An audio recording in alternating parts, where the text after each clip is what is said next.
7th-ranked LSU, 10th-ranked Oklahoma from L. Dale Mitchell Park on a cool, crisp evening where the wind is blowing 20-plus miles an hour in. Doesn't matter, though, in this league. As you look at the D1 baseball poll, the top 10 this week features 8 SEC teams. The first time in 20 years that has happened. LSU sitting there in the 7th spot. Oklahoma at number 10. It is just going to be another great night of baseball. So glad you could join us. Dave Neal alongside former LSU great and big leaguer Todd Walker. And obviously, Todd, it seems like every time we walk into a stadium this time of the year, it seems like we have a top 10 SEC matchup. Great for us, maybe not so much for these head coaches, but there's certainly some really good baseball going on in the Southeastern Conference. Yeah, two of the best programs in the country. I mean, both these teams played for a national championship within the last 3 years. Oklahoma was there in 2022. LSU wins the national championship in 2023. Two of the best starting pitchers in the league out here tonight. But it's not an offensive night. The wind's blowing in. It's cold, so it's going to be fun. Well, how has LSU been able to do this? Obviously, they've had a 17-game win streak this year. They're 27-3, best start in 30 games in school history. Well, they just run, hit, and throw better than anybody else. I wish I had a scientific answer for you, but the reality of it is they're just good at all facets of the game. Top 5 in the country offensively. Well, LSU will work against one of the best pitchers going in the country. Cade Anderson, the right-hander, is undefeated this year at 5-0 on the mound. It'll be a tough test, and certainly it's a day that if you're a pitcher, it might be a little cool, but the conditions certainly favor you a little bit on the mound. Yeah, and that's why I would think you would do more of that. Kyson Witherspoon has a fastball up to 98 miles an hour. Can throw a couple spinners at you with the slider and the curve. Top 2 in the league and strikeout to walk ratio at 6.5 to 1. 64 strikeouts, only 10 walks. So he's accurate, he's deceptive, can get a lot of swing and misses. That one is fouled down the line off the bat of uber talented freshman Derek Curiel. There are the numbers on Witherspoon. 2.3 ERA, those 64 strikeouts. Somewhat impressive when you consider it's top 5 in the country, and his strike to walk ratio second best in the Southeastern Conference. All the numbers trend to somebody who's going to be a pretty high draft pick. And just wears out left-handed hitters. He's only given up 1 earned run to a left-handed hitter, hitting 155 against him, which is great because obviously you can get the right-handers out with the off-speed, everything moving away from the right-handed barrel. But when you can get left-handers out, that's saying a lot about your makeup and your mentality and your arm action and the stuff that you throw at them that they can't really pick up. Witherspoon, the junior transfer from Northwest Florida State College. That one bounces away to the backstop. 2-2 on Curiel. We talk about this LSU offense. It has been impressive. This is a lineup that's number 1 in the SEC, number 3 in the country in batting average at .337, and having a guy like Jared Jones hitting in the 2-hole certainly helps your case. Jones with 11 home runs waits his opportunity, and there is a called strike 3 on Derek Curiel. And I think that gives you a little bit of an idea of how deceptive that fastball is. Now, it's got some velo behind it. But when Derek Curiel's sitting back on that curveball that he just saw bounce past the catcher, and you're sitting back as a hitter waiting on something like that, and you get a cutter right there low and in, it just freezes you up. And I'm not in the box, but Kyson clearly has some deception to him that you look for one thing, he throws the other, and you're just not able to pull the trigger. And here is Jared Jones, the man they call Bear, the LSU first baseman, a third-year junior out of Marietta, Georgia. First pitch he sees is a swing and a miss. Jones is a tough out. 4th in the conference in home runs and RBIs. Number 2 in the league in hits. 5th in doubles. 5th in slugging percentage. This guy has, since his freshman year, has been playing, but his ability to control the strike zone every year has gotten better and better. A lot of swing and miss in Jared Jones his freshman year. Of course, he played a lot. He's a big boy, 6'5", 250. But Jay Johnson told us the first year they had to clean that up going into his second year. Then he cleaned a little bit of the swing and misses out of the zone up. But now you got to face better pitching and put those guys in play. He cleaned that up this year, and now the average is where it is, over 400 with 9 home runs. 402 hitter on the year, 10 doubles to his credit. There's Jay Johnson, now in his 4th season as LSU skipper. National title under his belt a couple of years ago.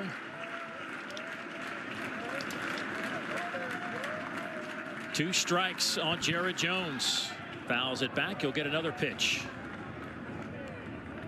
And that's a pretty good indication that Jared Jones has done a lot better at cutting down his strikeouts. You've got to protect against that curveball that Kyson has. And when you're a hitter and you're sitting back looking for that curveball and he pumps that 97, 98 in there and you're able to at least get a piece of it, that's a good sign for Jared Jones, because in the past he'd wave right through it. See what he does here with a 1-2 pitch coming from Kyson Witherspoon. Called strike 3. Back-to-back strikeouts looking for Witherspoon. It's just an impressive kid.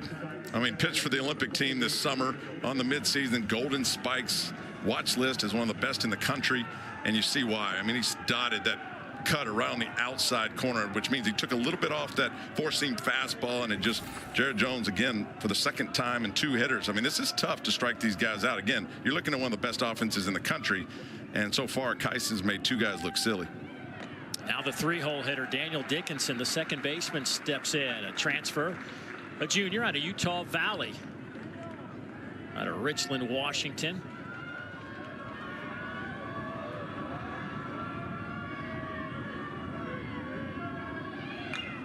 Dickinson on the year, 367 average. He's got some pop in that bat with 7 homers, 36 runs batted in.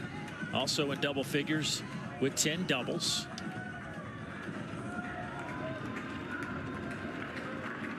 Only one batter in this starting 9 offensively for LSU hits less than 300, and that's Luis Hernandez, the catcher, at 280. And they've got about 3 or 4 on the bench hitting over 300. So I mean, they're loaded with talent. 27-3 are the Tigers. Their best start through 30 games since the 2013 season. And the Tigers posted a 28-2 mark through those 30 games. The 7-2 start in league play for LSU is its best conference mark through 9 games since that 2013 team, when they went 8-1.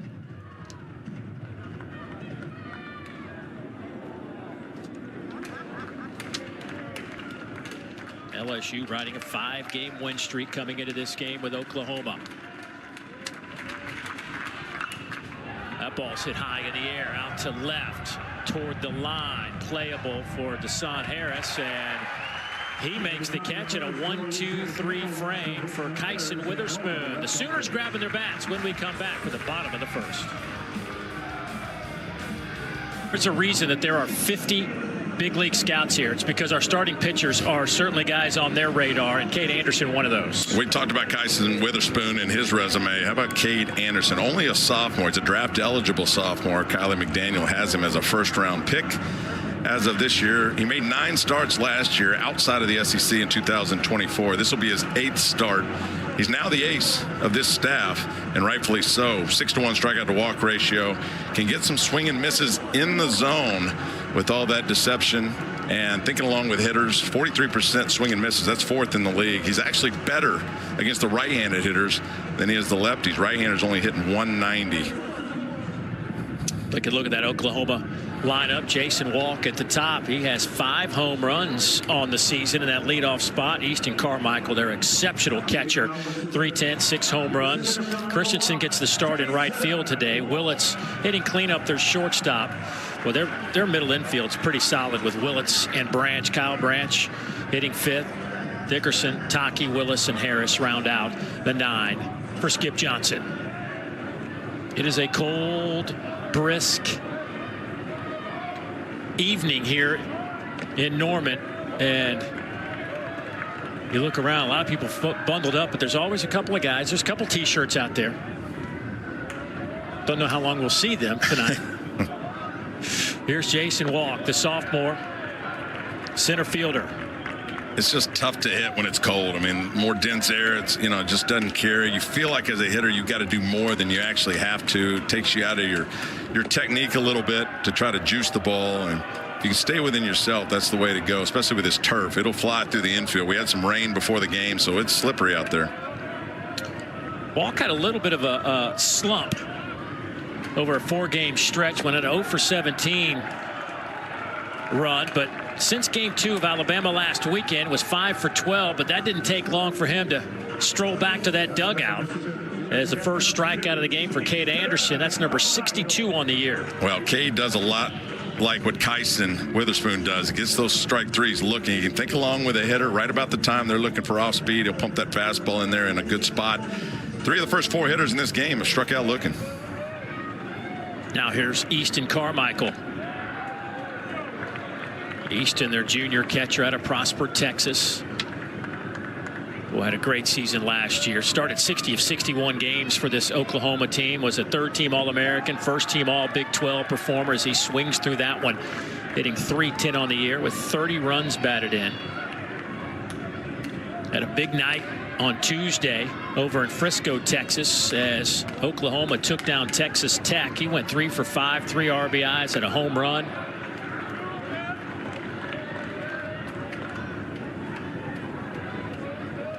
Oklahoma coming off a series on the road at Alabama where they dropped 2 of 3, but every game was down to the wire. It was a great series between the Tide and the Sooners.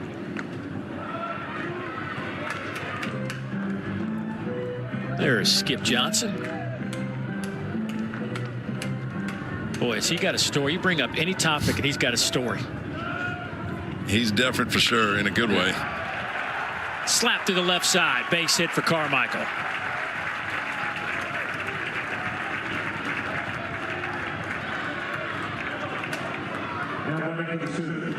Cade Anderson can get you when he gets to 2 strikes. He's a strikeout pitcher for a reason. Nice job by Easton Carmichael to stay in there on a 2-2 count. Big hole on the left side. Monster Milan was favored up the middle. A nice 1-out base hit for the 2-hole Easton Carmichael. Oklahoma 10th in the conference as a team, hitting .298, but that'll go up. A couple of hits here to start things off. Around second comes Carmichael, and the Sooners will have him first and third as Christensen gets the base knock to the left side. Did I mention I don't really love the shift? They had Milam on the right side of second base, and this left-handed hitter against a left-handed pitcher is probably sitting back. It's his first at bat. You don't have any timing yet, and so you're just waiting on a pitch, maybe a curveball. Gets the fastball middle in. You can't pull it. It's going the other way, and there's another base hit. And that would have been your 6-4-3 double play, and you're in the dugout, right? Look, I just said that to kind of egg you on the spray. Look, the spray charts will tell you maybe you got to do it, but you got to pitch to it. You have to pitch to the shift, and more often than not, it gets busted. And when it does, these pitchers are not making that decision. It's the coaches. And so if the pitcher delivers the pitch and it's in the 6-hole and he turns around, nobody's there, it's got to drive him crazy. I just like to poke you a little bit because I know how you feel about it. Yeah. It's something, I mean, obviously it works. It works about as much as it gets busted. That's my eyesight for the last 10 years. Right. And so. But when it works, it looks great. Like you're a genius. You out-thunk the game. Yeah. But that's what it feels like to me. We're just overthinking it. Here's Jackson Willits, the shortstop, hitting .312, 8 home runs, 28 runs batted in.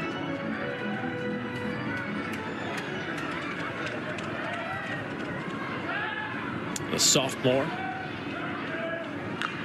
fouls that one off at the plate. Went 3 for 11 versus Bama over the weekend. 2 for 5 against Texas Tech on Tuesday. With this shot, Willits goes yard for the 8th time this year.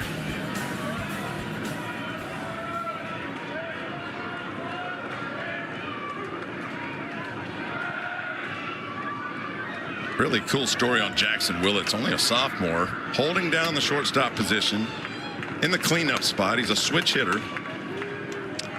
This kid's going to make a lot of money. Great baseball family. His dad coaches on this Oklahoma staff.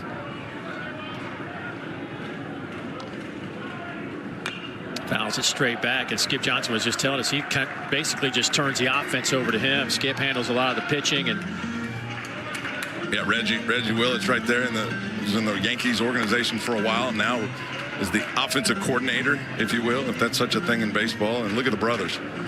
We're told that all 3 of them are superstars.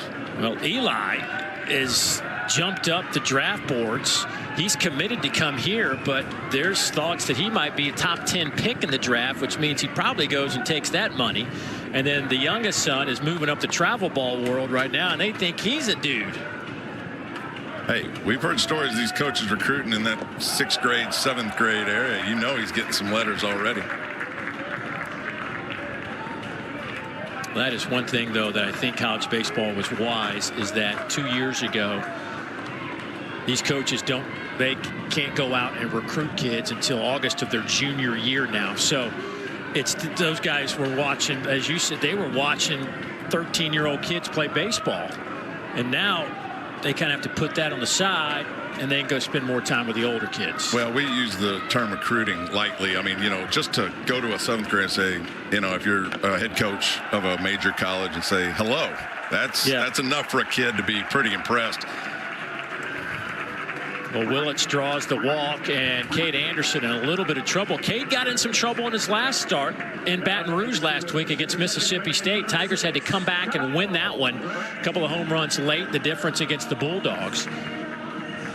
Yeah, he only went into the 5th inning against Mississippi State last week. They call it short rest. It was a Thursday start after the previous Friday start where he dominated at Texas in Austin. Gave up the 5 earned runs, 6 hits off Mississippi State. And, yeah, I think now he's just trying to get back in the field because he's been really good this year. Nate Yeske, the pitching coach for LSU, out to talk to Cade Anderson. Once Cade settled down against Mississippi State, things were Cade Anderson-like on Thursday, but got some help offensively. It's nice to go out on the mound knowing you got a team that's averaging 10 runs a game. Yeah, and, you know, it all started again. He had 2 strikes on Carmichael. Left one over the plate, and then the shift got him for the 3-hole, and you know, then the stuff starts to speed up on you. That's the reason for the, you know, for Coach Yeske getting out there and talking to him a little bit, calm him down after the walk. And he's 1 pitch away from getting out of this inning. Get the ball on the ground. With this turf, it gets to the infielders faster than it would otherwise, and double plays are a little more prevalent with this turf. 18th pitch of the inning coming up for Anderson, and that one catches a part of the plate. So Kyle Branch looks at strike 1. Boy, Kyle having a fantastic freshman season. He's anchored that second base spot, 333. His brother Colby plays for the Georgia Bulldogs. He's been one of the great stories of the college baseball season. Georgia ranked 3rd in the country and just hitting bombs like Tennessee did last year. You live in Atlanta. Georgia as a whole has been a great story. 84 home runs as a team already this year. That's 19 more than the 2nd best team in the conference. I mean, that's incredible. That one misses, low and away to Kyle Branch. Oklahoma came in, picked 11th in the preseason expectations, but certainly sitting here with a 5-4 record, middle of the pack in the SEC, 15-1 here at Mitchell Park. Swing and a miss. That is a big out, number 2 for Cade Anderson and LSU with the bases loaded of Sooners. And that's why velocity matters. Once again, the hitter's sitting back. You have to protect against the off speed that Cade can throw at you. And when you're a little slow because you're waiting for the ball to travel into the zone, he pumps that fastball at 95, 96 in there. You just can't catch up. Designated hitter Drew Dickerson now.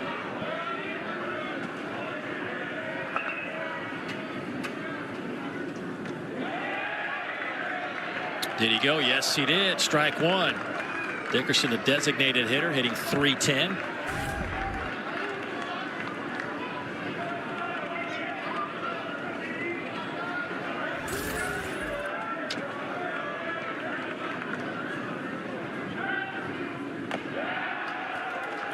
That breaking ball there for a strike. 0-2 quickly on Dickerson, the freshman designated hitter out of Lee Summit, Missouri. He came out of Missouri as, depending on where you look, the top 1 or 2 shortstops in the state can't handle the Anderson fastball in there for a strike, and he gets himself out of a jam. Strikes out 3 Sooners to get out of the inning. We are scoreless after 1.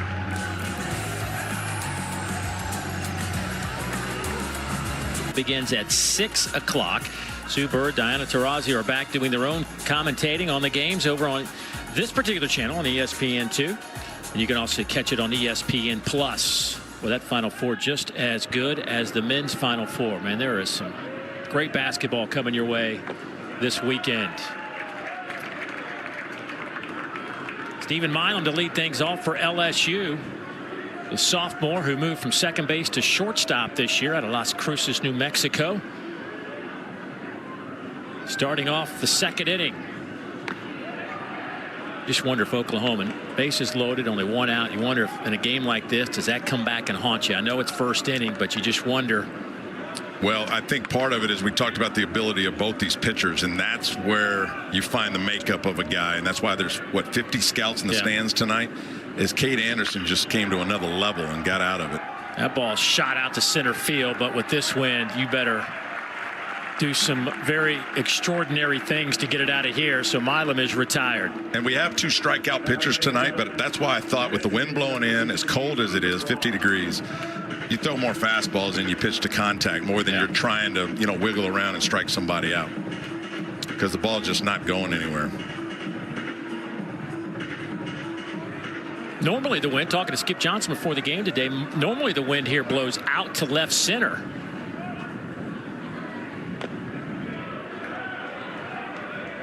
Ethan Fry is a guy that could certainly get one out of here. Fry has kind of worked his way into possibly an everyday DH type role for LSU. He's just killing the baseball recently. 404, 6 home runs, 23 RBIs on the year. Big fella's also stolen a couple of bags on the season.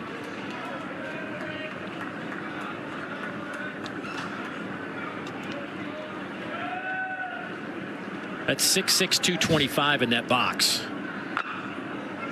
Off the end of the bat, out to short, scooped up there nicely by Willits and makes the throw. And well, you got a little glimpse of how Fry can scoot down that line a little bit for a big man. And also how Jackson Willits can pick it at short. I mean, that is not an easy play, and that's something scouts want to look at. You plant your feet and you're able to get your body behind on a throw. That's one thing. But from that 5.5 hole and the shortstop without planting his feet, the ability to throw it on the line over to first base and get that out is pretty impressive. Oklahoma's had some defensive issues in terms of errors. Their fielding percentage isn't that great, but yet you feel like up the middle they're pretty talented with Carmichael behind the plate, Willits and Branch at short, and Jason Walk out in center. I mean, straight up the middle, it's pretty solid stuff.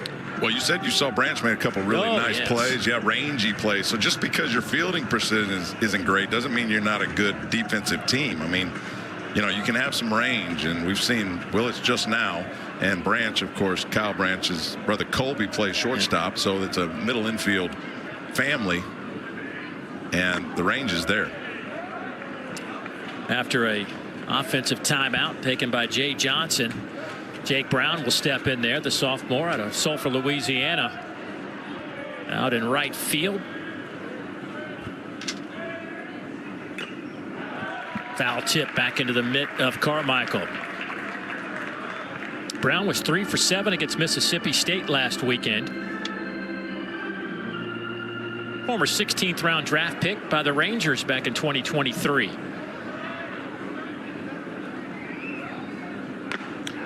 He and Cade Anderson were both the top 2 prospects out of the state of Louisiana a couple years ago, and I remember hearing both of their names. I live in Louisiana, so Jake Brown, of course, from Sulphur High School, and then Cade Anderson from St. Paul's out of Covington, Louisiana.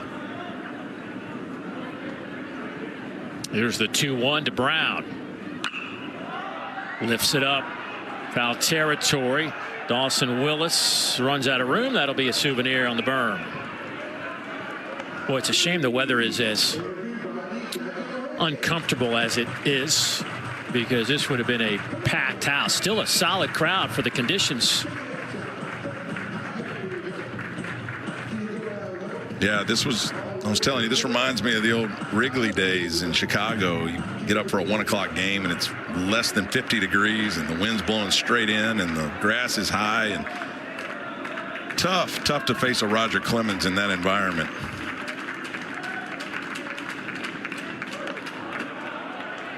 Yeah, getting hit by a pitch in these conditions probably not a whole lot of fun either. I told you that story too. It must have made an impact because I still remember it. Sean Estes at 96, lefty on lefty, hit me right in the elbow, and I was dancing. Hurt.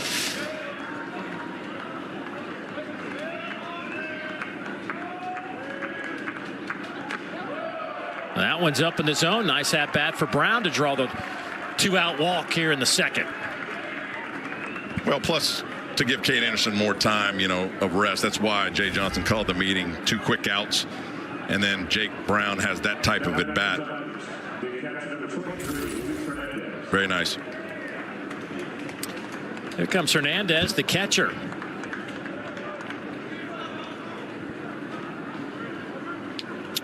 Hernandez hitting 7th of this lineup. The 4th-year senior transferred in from Indiana State, where he played 3 years. Out of Puerto Rico. 4 for 11 versus Mississippi State last weekend. A couple of those hits left the yard. Had 3 RBIs on the weekend. Did not play on Tuesday in the win against Louisiana Tech. Gave him a day off.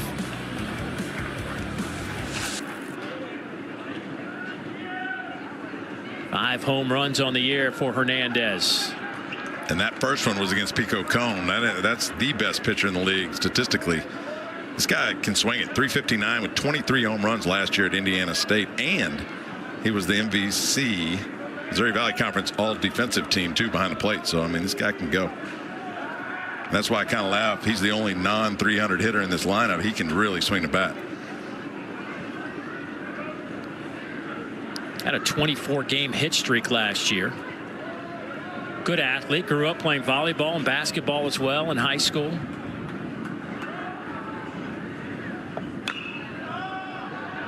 Fights that one off. That'll be a souvenir. Has played for the Puerto Rican national team, the 23 and under national team last summer that won silver at the Baseball World Cup, which was played in China. That had to be a great experience.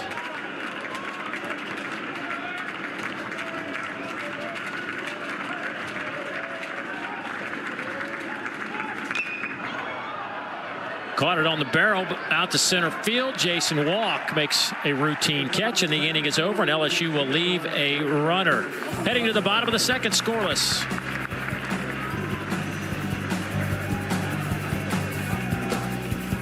Dale Mitchell Park here in Norman, Oklahoma. Skip Johnson running the show for the Sooners. Boy, he had a great season last year. They were Big 12 regular season champs. First time they ever won that, and then they switched conferences and come over here to the Southeastern Conference. They had 12 sweeps in the Big 12 last year. That's how impressive a run it was for Skip Johnson's club. Don't think you're going to pull that off in the SEC, though. No, week in and week out, it's basically a national championship series, which they saw when Skip Johnson took them in 2022. They had to face Ole Miss in that final, but what a run he's made since here. And how about the range on Skip Johnson? He's a hunter, and he just told us he's a bowler. Scratch bowler. Scratch bowler. I didn't know that was a thing. I know scratch golfer. Yeah, but he said scratch bowler. Bowler. I mean, I didn't want to ask him, but I assume it's that means 250. You bowl more than I do. Yeah, I like to do it, but I'm not. If I crack triple digits, I'm doing well. He's an engaging man. He's just a lot of fun to visit with, and got a story about everything. And we were talking to him about when Kyler Murray was playing. We had him at a regional at Florida State. 2018, his first year running the show here. And unfortunately, they went to that regional in Tallahassee that had Mississippi State and Florida State in there, and they went in there with 2 of his best players, including Kyler, out with injuries, and just couldn't get out of that regional. His son coaches at McClellan Junior College, Tyler, and so he says they talk all the time about strategy and whatever. And just another, we talked about the Willits family. The Johnsons also a big baseball family. 93 up in the zone, be the first out of the inning. So Tonke goes down. That'll take us to Dawson Willis, hitting 8th in the lineup.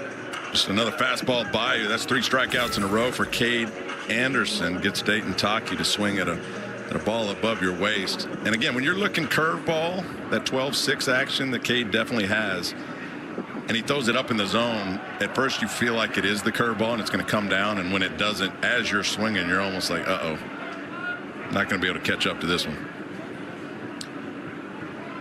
Here's Willis, 250 on the year, the third baseman with 3 homers and 21 runs batted in. Talk about the great start for LSU and the 17-game win streak that got him kind of rolling, and that was snapped about 10 days ago. But Oklahoma got off to their best start since 2011. They went 11-0 to get things cranked up. Skip Johnson was telling us this team's very passionate about the game, and he says that passion certainly isn't just about baseball, that there's this camaraderie, which is hard to find a lot of times within today's world when you got to bring in 28 newcomers like he had to do. But he feels like these guys care about each other, and it's part of the reasons they've had such a good start. And on LSU side, they only had 12 guys on this team that saw any action last year. So that's the day and age we live in with transfer portal and everybody new and coming in. And I don't think there's any rebuild anymore. It's all just repower. Boy, another strikeout. All 5 outs recorded by Anderson have been the K, via the K, and that's 4 consecutive batters he's fanned. Well, the strikeout to walk ratio is important, meaning you're accurate, but you can also, when the hitters know you're accurate, you can still get some swing and misses when you're around the zone. Kyson Witherspoon does it for Oklahoma, and Cade Anderson, of course, does it for LSU, both with a 6-to-1 strikeout to walk, which if you're 3-to-1, you're doing great. 6-to-1, really impressive, and 2 of the best pitchers in the country. First pitch swinging. Son Harris is retired. Good, clean, crisp inning for Cade Anderson. 1, 2, 3. Completed 2 here in Norman.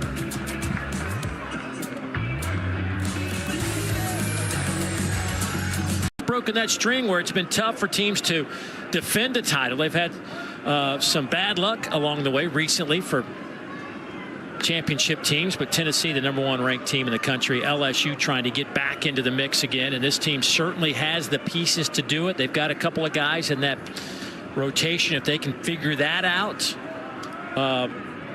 because we know they can hit it. Yeah. 6 of the last 7 national champions have come from this conference, the SEC, and Arkansas was in the national championship series in 2018. But what's most impressive is that's 7, 8 different schools that have been in the national championship game. So LSU beat Florida in 2023. So it's definitely a sport dominated by really 2 conferences, the ACC and the SEC. Last year in Omaha, out of 31 Division I conferences that play college baseball, only 2 were represented in Omaha. ACC had 4, and the SEC had 4 in Omaha last year. Of course, Oklahoma had a chance to play for it against Ole Miss in 2022. That's when the Rebels won their first ever College World Series. Ground ball to the right side, and that'll be out number 1 as Tanner Reeves is retired.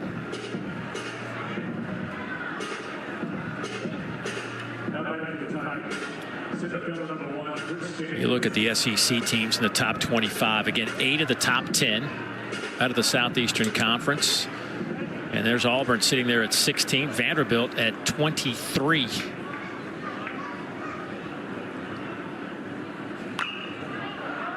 Chris Stanfield, first pitch he sees, fouls it straight back. The 9-hole hitter. A transfer from Auburn. It's been a couple of years on the Plains. Grew up in Tallahassee, Florida, in the shadows of Mike Martin Stadium, Dick Hauser Stadium, Mike Martin Field. Florida State's playing some good baseball. Link Jarrett going back to his alma mater, has the Seminoles playing at an exceptionally high level.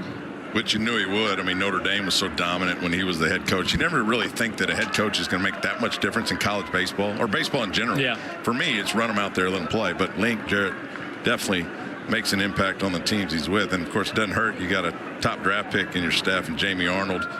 And then the Joey Volini guy. I mean, we looked him up. Wow. 1.25 ERA in 7 starts. 6'5", 245-pound left-hander. That'll work. Yeah. Yeah. It's intimidating. 2-2 to Stanfield. He had 276 last year at Auburn with 4 home runs. He's at 308 with no home runs for LSU. And their everyday center fielder. Off to the left side. Get a chance to watch Willits do his thing. And close play at first. Boy, Stanfield really got down the line. See if Jay Johnson wants to look at that again. He's begging his coach to. Well, you better be sure. Yeah, if you're calling for that, yeah. Let's watch it again. I mean, first of all, the arm strength of Jackson Willits. Now he does get his feet up under LSU is challenging the call out of first base. Missile over to first base. We saw a play made earlier to his right on the run. I think he got him, but it is close. Well, all these schools have the Hawkeye technology where they can slow that down and take a much clearer view of that. You really do know as a runner if you got it or not. So if he's asking for it, I would think it's closer than it looks to us up here in the booth. You know, when I would run down to first, you always knew if the throw beat you or not.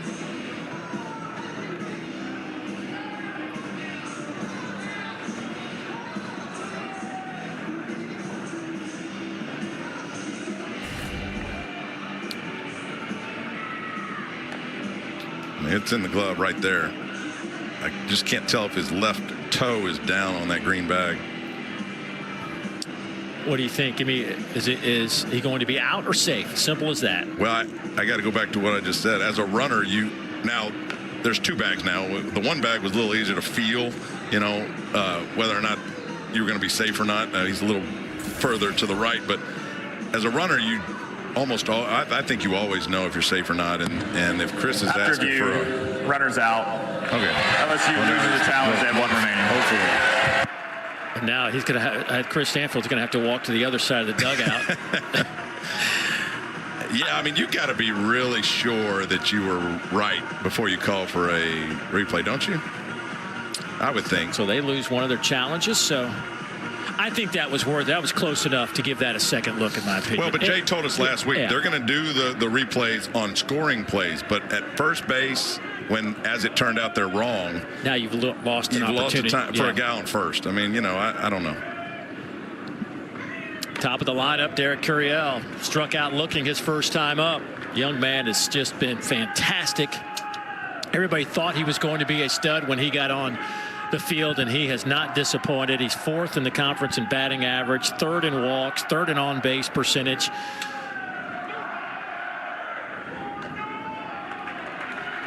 D1 baseball preseason freshman of the year. I mean, he was coming in with some high accolades, but then to do it, especially in this conference, has been really impressive. I mean, this guy sees a lot of pitches, goes the other way. Slaps this one out to left. Harris can't catch up to it. Bounces off the wall. Curiel coming into second base, and that'll be his 10th double of the year.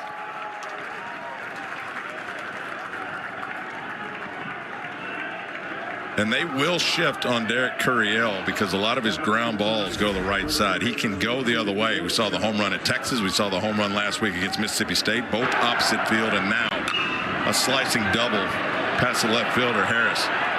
So he can go the other way, but it's almost always in the air to left field. And now he's at second base with 2 outs. He has reached safely in all 31 games he's played.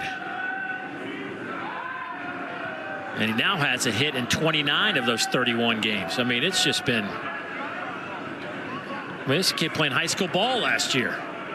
And that's what we forget. Yeah, I mean, to jump to this level and then have the success he's had. I mean, there's some makeup in there that is pretty impressive. Jared Jones struck out looking his first time up. And this would be the bat that Jay was telling us about, right? I mean, be the Barrett Bonds of college baseball, which right now means they're probably not going to pitch to you. They're not going to let you drive this run in. So Kyson's going to do everything he can to nibble on the outside corner. That was a good cutter on the outside. And maybe he'll chase, which we know in the past he's capable of doing. And that was Jay's point, is like, you can't bite on the balls that are out of the zone. And you got to understand, in this situation with 2 outs and first base open, they'd rather throw to Dickinson on deck. Even though Dickinson's a great hitter, they're not going to let Jared Jones beat him. Jones has 46 runs batted in. That is 4th in the Southeastern Conference. And those 11 home runs also 4th in the league. There's Dickinson on deck.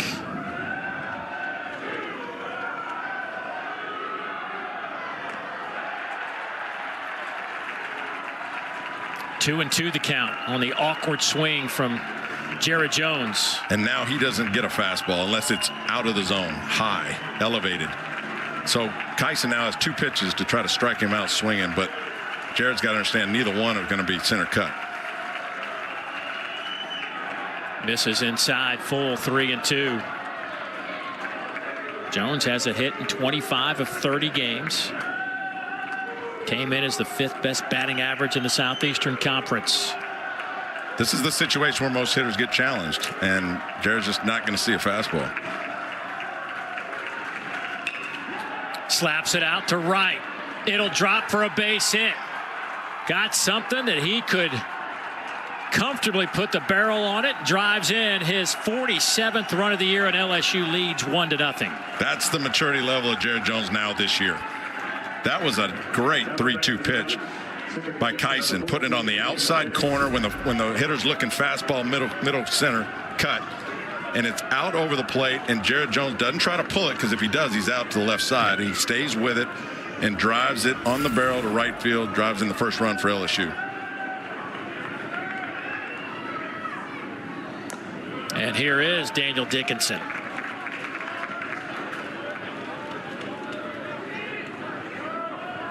Boy, the growth of Jared Jones at the plate has been just it's been fun to watch over the years, last couple of seasons.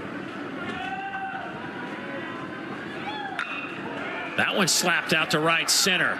Walk will catch up to it, but LSU gets a couple of hits and a run on the board. And when we come back, we'll visit with the LSU skipper, Jay Johnson. Stay with us. But Oklahoma, top 10 matchup. How about this? First ever series for LSU in Norman, Oklahoma. Never played here before. Makes sense. I know Skip Bertman wouldn't be traveling all the way up here to play somebody competitive like Oklahoma. I mean, we were in a lot of other places, but, you know, we wouldn't have been doing that. But that's what I love about the SEC. You alluded to it earlier. Every weekend is like ridiculously good baseball. Yeah. You know, 16 teams are just really, really competitive. And like we've pointed out, this is a top 10 matchup. Out of 300 Division I schools playing baseball, you got 2 of the best right here. Well, we were supposed to talk to Jay Johnson. He was out during between innings talking with one of our umpires about something, and it was late getting back to the dugout, so we decided to let him just kind of manage his team over there. You'd think he'd be kind of happy at this point, want to catch him while he's ahead. Yeah. Boy, and he's watching his starter, who was in a little bit of trouble, Kate Anderson, that first inning. Bases loaded, 1 out, and got out of that jam with a couple of strikeouts. And last inning had a 1-2-3 frame with a couple of strikeouts and a first pitch ground out. But he's fallen behind 3-0 here to Jason Walk. Yeah, it's just such a mental thing. Every pitch matters. You got to stay with it. And you're right, Kate got a little bit of trouble. And we think the scouts are here to see the velocity and the pitch sequences and, you know, the pitchability of a kid. But how about showing the scouts, I got the bases loaded, 1 out in the first, and I can strike out 4 in a row. I mean, that's impressive. Here's a ground ball to third. Reeves across the diamond over to Jared Jones, and Walk is retired.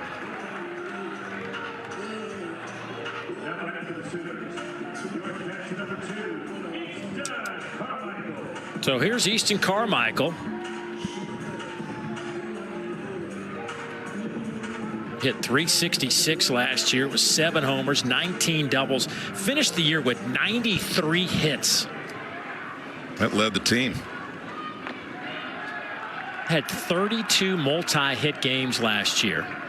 And I thought what's even more impressive is he hit over 400 in Big 12 games, which led the Big 12 in league games. Fouls this one out of play. And you think that household is all Oklahoma Sooner colors? The dad, Darby, played for the Sooners back in '92, '93. Brother Braden was here during the national championship run in 2022. Easton 2 for 12 last weekend. Swings and misses here. That is out number 2, and that'll be strikeout number 6 of the evening. Yeah, just nice changeup right here. And look at the location on the outside corner. That is almost impossible as a hitter, especially if you got in your mind he might pump 95 in there middle in. When he throws it out and away, the only chance you have is to look down the opposite field line and let it travel right up over the plate. And if you don't do that, you're out. 2 down for Sam Christensen. The Sooner first baseman, or I should say right fielder, singled his first time up. Part of that bases loaded first inning, left stranded out there at second base.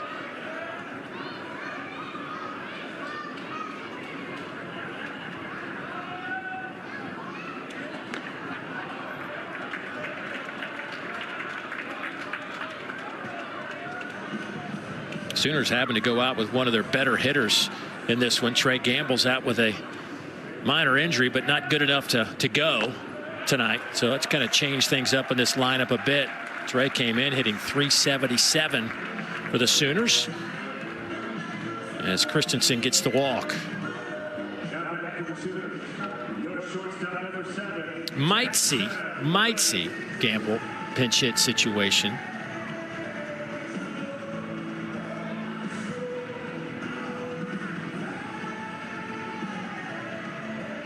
Here's Jackson Willits.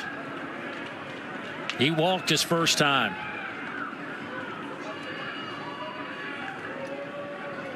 '23 Oklahoma Player of the Year. How about in high school? Hit .620 his senior year. Hit .645 his junior year. I mean, what? I would say that's good bat to ball skills. If I had to break that down for you. You know, these are the games, right? I mean, as a player, you know there's 50 scouts here. They're here to watch starting pitchers. But this is an opportunity for all these other guys to say, just get some attention, right? I mean, you got to be thinking like that, I would assume. When a lot of people get jealous about something like that, that was the time. Yeah, I mean, I got this opportunity to get out and show you what I got. Now, Jackson Willits doesn't necessarily have to do that. I think they're aware. But overall, you're right. I mean, every player has a chance to see to do something special in front of these guys.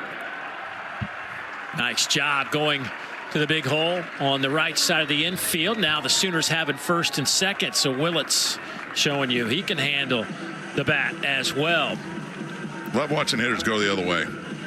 And Jackson Willits, again, we've already talked about, he's playing shortstop, hitting cleanup, switch hitting, and just the ability. He's got 8 home runs, by the way. So when you think this kid's up there trying to lift and separate to the pull side, he just punches it through the right side. Big hole on that right side with Jared Jones holding the runner on, and it's a nice base hit.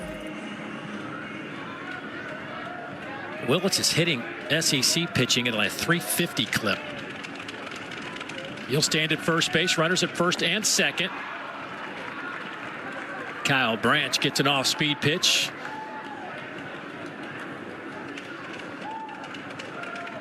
Branch struck out his first time up.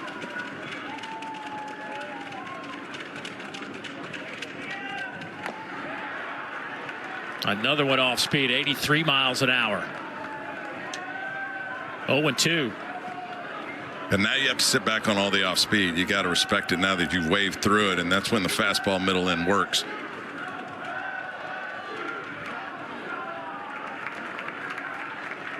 Threw him another off speed, 83 again. Now 94. You know, they just get nervous to hit the guy when you're so far ahead in the count, and that's what makes it tough for these pitchers to throw middle in. But if he does it, if he can bury a cutter in there, he's got him.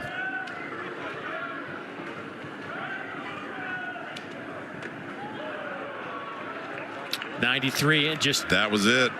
I just missed. I mean, that looked good from up here, but now you got the speed up in your mind. Like as a hitter, you're speeding up now. Okay, he's got the ability to throw in, and that now you come back with the changeup.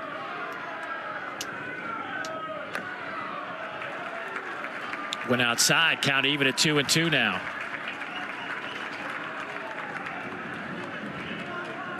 You think that's one of the biggest difference in big league ball and high-level college ball is the 2-strike, the 0-2, 1-2 pitch at the big league level is a more competitive pitch than what we see at the college game? There's a lot of guys in college that can do it too, but overall, yeah, the consistency, see, that's non-competitive 2-2. Now you put him in a hitter's count with a fastball is guaranteed because there's nowhere to put him and there's 2 outs. And as a hitter, you just have to stay within yourself and not overswing. But yeah, I mean, I think overall they'll scare you in the big leagues, like those 0-2, 1-2s. You know, you're always check swinging and thinking they're better than they are. To the right side, foul ball. We'll do it again. Oh, he threw a wrinkle in there. Yeah. Now, one thing I know about Nate Yeskie, the pitching coach at LSU, he does not give in. He would rather walk the guy on a curveball and 3-2 predictable fastball situation than just pump it in there and let him hit a double in the gap. 8th pitch of this at bat on the way from Cade Anderson. Cade with a 3.5 ERA, 5-0 record on the year. Swing and a miss. Off speed again, 85. Fool's Branch. Sooners will leave 2.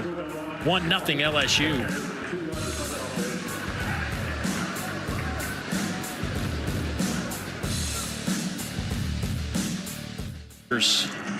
Florida and Vanderbilt and Virginia all with 11 in the show. LSU with 9. Mississippi State has also produced 9 big leaguers. As Stephen Milam steps in.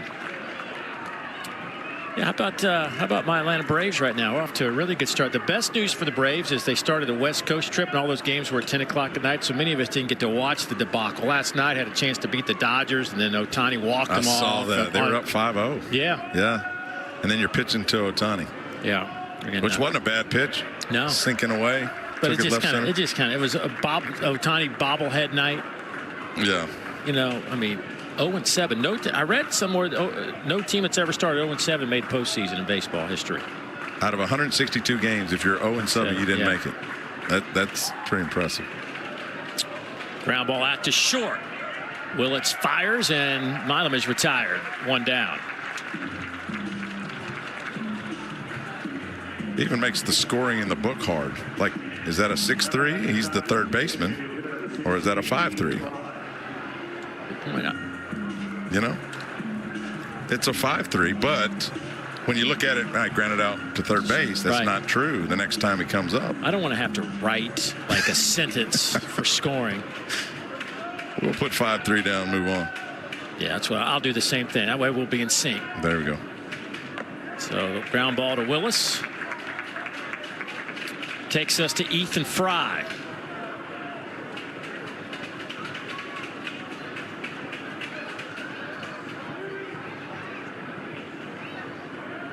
Fry, the designated hitter, grounded out his first time up.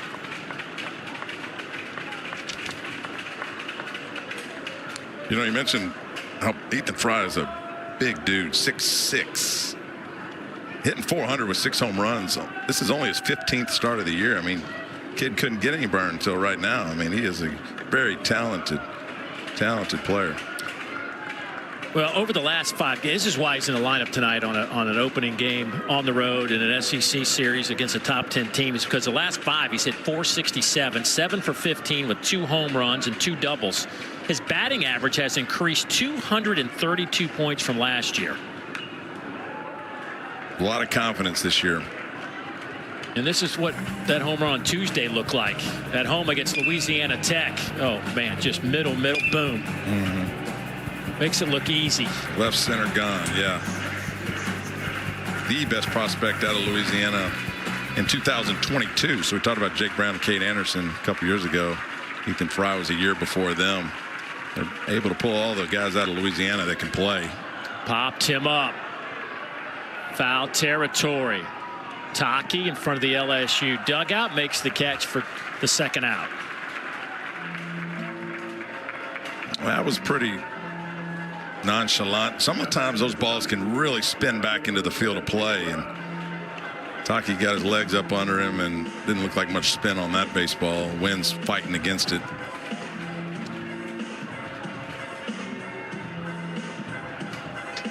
And here is Jake Brown. Jake walked his first time up. First pitch he sees, fouls it back. Jake 3 for 7 against Mississippi State last weekend in Baton Rouge. Hit 264 as a freshman with 4 homers. Had an outstanding Southeastern Conference tournament last year. Had 417 average, a 5 for 12 clip with a home run, double. Swing and a miss there. Going to be an interesting SEC tournament this year as the expanded league with Texas and Oklahoma coming on board. They're going to invite all 16 teams. Remember, a couple teams always got left out, but now they'll take all 16 to Hoover, Alabama, and play a single elimination event. Swing and a miss. So LSU leads by 1. Joining us down there in that Oklahoma dugout is their skipper, Skip Johnson. And, Coach, thanks for joining us. You know, last year was such a great run for Oklahoma through the Big 12, and you had to say goodbye to that, come into this new conference. And I'm just curious, because you had to rechange your roster, revamp it, bring in new people. Your expectations about what this team would look like and how it performed based on where you are right now? Well, when you start a new year and you have a big roster turnover, it's going to happen in our era today. So I think it's the biggest thing is when you get them in there, and I don't have an expectation. I just want to try to start showing them how much I care before I show them how much I know. And all the coaches the same way, try to build a culture and start that way and get those guys to understand how we practice and how we go about our business every day. Coach Kyson's been really good. Even the pitch he threw to Jared Jones, I thought was a nice pitch. What have you seen from him? Yeah, I mean, I think he's been himself. I mean, that's the biggest thing. Is just being yourself, and that's good enough for us. And good pitchers make good pitching coaches. At this time of the year, a guy like Kyson, I mean, how much do you monitor pitch counts and stuff like that at this point in the year? He's had some quality starts under his belt now. I think that's the biggest thing. You got to just make sure that how he reacts it on a pitch-to-pitch basis, on a weekly basis. And he works extremely hard. And so, I mean, you look at, he should be able to go 100. We've been keeping him under 100. So I think that's the biggest thing we got to look at every day. All right, buddy. Listen, we'll let you get back to doing your thing. Appreciate spending the time with us. Thanks for your hospitality, as always. You bet. Thank you, guys. You don't know how bad I wanted to ask him what his bowling average is. I know. Is that appropriate? He's the one guy that would probably have answered that and had a discussion about it. Oh, yeah. I'm sure he loves talking about it. If you're that good, you spend a lot of time doing it. Tell you what, they had to go out and listen, a lot of teams do it. That's the way it is in this world. Called strike 3 on Dickerson. Another strikeout for Cade Anderson. But Oklahoma had to go back, and they brought in 28 newcomers, 16 transfers, 11 from the junior college ranks. He also has Todd Butler, who has been a long-time assistant coach, was a head coach at Wichita State for 6 years, but been around Arkansas program, been around the Alabama program, now around this Oklahoma program. He actually played here, so he's kind of back in a comfort zone kind of thing. But Todd Butler, you got to have a guy like that. Todd Butler knows where to find talent, has all these junior college connections.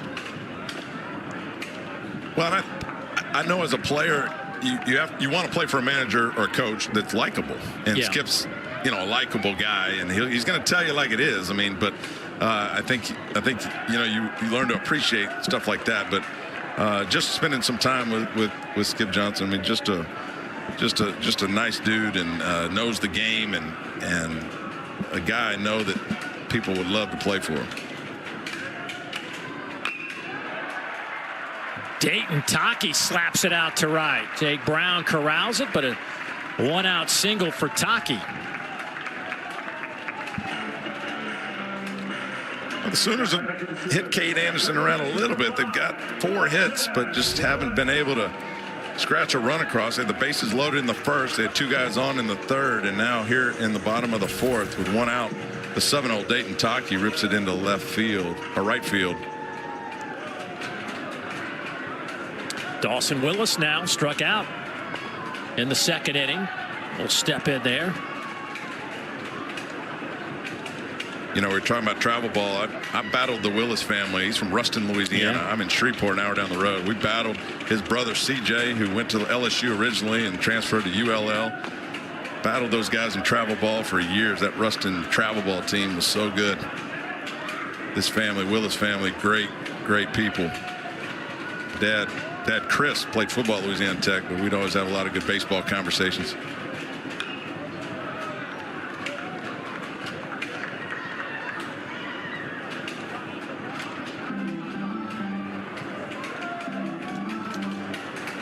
Your son playing over at Houston Christian, playing well, swinging it well. Yeah, Jack. Yeah, and Houston Christian is playing well. They were dead last in the Southland Conference. Lance Berkman stepped down, and Clay Vanderlane took over. And you said you read an article about one of the best jobs in the country, probably. Turned that thing around. Houston Christian now first in the Southland Conference. And, yeah, it's been fun to watch. I know your son plays college baseball, too, and just really blessed, you know, to get an opportunity to watch those guys grow and play. I would say there are a few people watching as much baseball as you and I are watching this time of the year. This one doesn't make me as nervous, though. I know. I don't get that emotional about this one. Your son's a pitcher. I can only imagine. My son hits, so every 4 times a game I get a little anxious. But for you, it's every pitch. But luckily, it's only once a week. Yeah.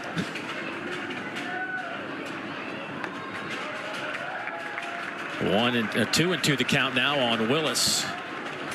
Boy, this Oklahoma team, they are not afraid to get moving on the base paths. They have swiped 74 bases this year. Out to second, they get the double play. What a tough break for Oklahoma and a great break for LSU. A 4-3 double play that was lined out to Dickinson off the bat of Willis. Yeah, Dayton Taki just froze. Actually took a step forward instead of going back. Watch him hesitate. Sees the line drive and stops, and it's just too late. Nice transfer from Dickinson. Right around 50 major league scouts here watching these two guys. And so far, what's been your take of our two starters? Well, first of all, Cade Anderson, the makeup with the bases loaded in the first to strike out the next two guys. Again, you can talk about velocity and pitchability all you want, but that's what scouts want to see. And on the other side, Kyson Witherspoon, I mean, just accurate around the plate. It's what we knew coming in, but man, I mean, the fastball is electric, and he's just in control of, it seems like, every pitch he makes. And again, he got hurt on the 1 double by Curiel to the left side, and he made a nice pitch to Jared Jones to give up the 1 run, but you know, he's only given up 2 hits. Kyson, we're in the 5th, so he's been really, really good.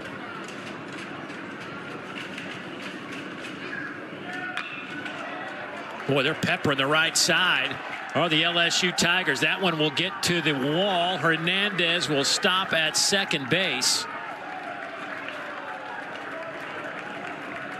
Boy, LSU has been really patient at the plate. And that's their 3rd hit to the right side in that right center field area. And I think that's how you got to attack Kyson, because like I just mentioned, he is accurate. And so there's a guessing game, or I call it an educated guessing game, between the hitter and the pitcher. And if you know what he's going to do, and he's accurate enough to put it in that spot, it makes it actually a little less difficult. And that's what Kyson does, is paint the outside corner against these right-handed hitters. They know it. Jared Jones went the other way. And now Luis Hernandez with a double the opposite direction.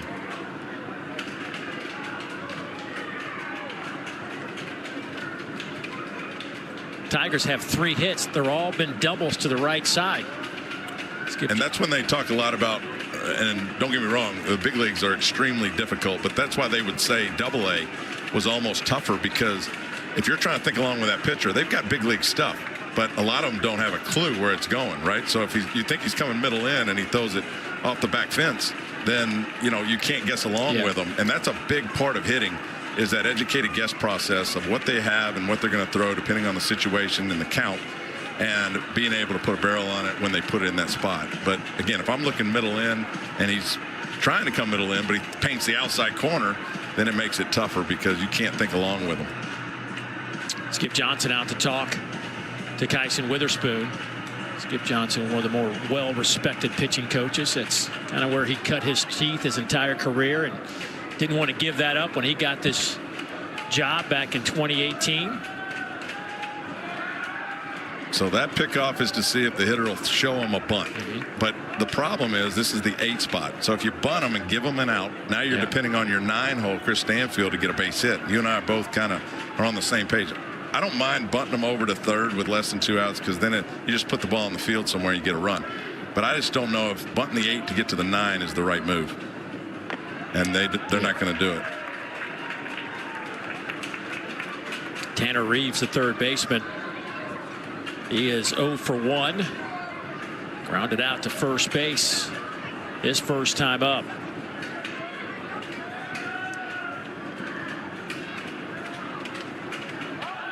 There he squares up to bunt. It's a good one to the right side. He'll do his job. They'll take the out at first. That means Hernandez is 90 feet away from the Tigers' second run. Chris Stanfield was in this situation last week, if you remember, right, yeah. And they bunted Chris Stanfield on. It wasn't a squeeze, but it was almost like a safety squeeze, and I think they did not get the job done. But now with the infield in, you're asking Chris Stanfield to put in the outfield somewhere to get that second run across, which I thought as a hitter this was a less difficult at bat. You just change your launch angle a little bit and put it in the outfield, but easier said than done against a guy like Kyson Witherspoon. Stanfield grounded out his first time. Infield playing in. First baseman Dayton Taki halfway down the line. I think they saw the same video that we saw live in this situation with Stanfield last week.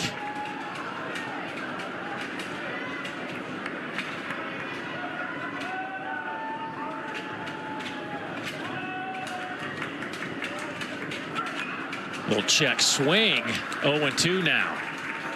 Yeah, well, it's going to be totally based on this result right here, but I just don't know about, bunting to the 9 spot and then expecting him to get the ball in the outfield, which he can do, clearly capable. And we know it's going to be a low-scoring game, so Jay Johnson's trying to get every run he can across in any way he can. Boy, fights that one off up in the zone. Yeah, you just really have to trust your guy in this situation that he's not going to strike out, and that goes into the decision to bunt the guy in front of him.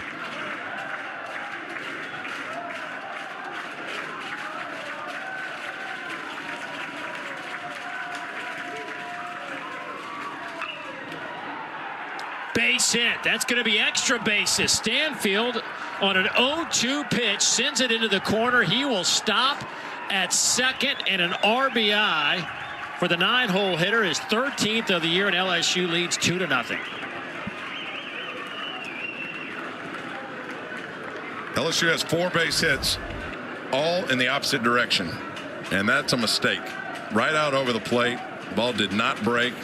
Chris Stanfield did the right thing on an 0-2 count, just trying to let the ball travel as far as possible and just put the ball in place somewhere, and he hits a bullet down the right field line for LSU's second run. Nice piece of hitting by the 9-hole Chris Stanfield. LSU effective. That's their second hit and 2 opportunities with a runner in scoring position, and they'll flip the lineup back to Derek Curiel, who doubled and picked and scored a run back in the 3rd inning.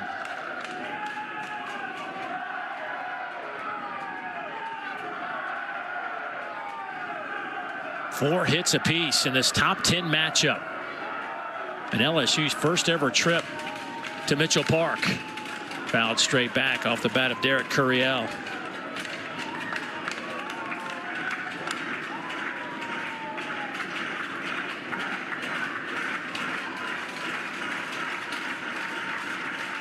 LSU, the number 3 hitting team in the country, came into this game with a .337 team average. And also lead the league in doubles. They have 3 of those today. Curiel goes down for the second time on strikes. Well, and it's funny how teams take on their head coach personality. Jay Johnson is a hitting guy, and it's amazing the offense and what they've done since he's been there. He's willing to give up a little bit of defense to have 9 hitters in that lineup that just put so much pressure on you. And that's what they have. I mean, we just saw what Chris Stanfield can do out of the 9-hole. Tanner Reeves is having a great year. He's the 8-hole hitter. And they just consistently put a lot of pressure on you. 2 outs now for Jared Jones.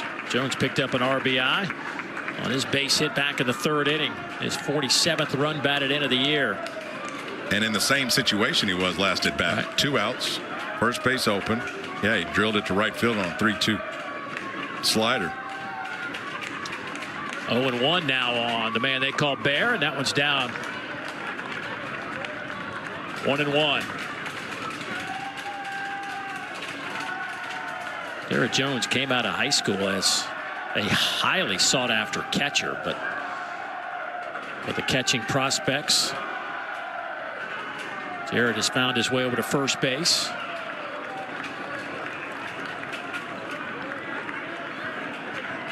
Carmichael wanted that ball middle in. He throws it low and away. Probably an indication that Kyson Witherspoon's getting a little worn down.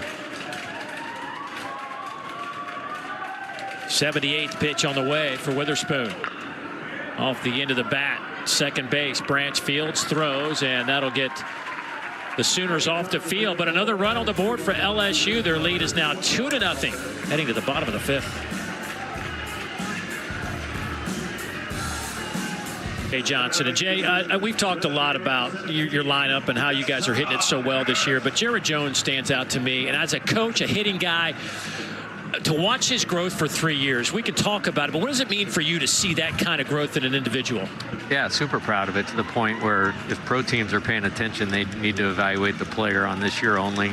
Strike zone management the first year, and now he's adding contact. See the professional hitting ability, hit the ball the other way with runners in scoring position. He's one of the best power hitters in the country.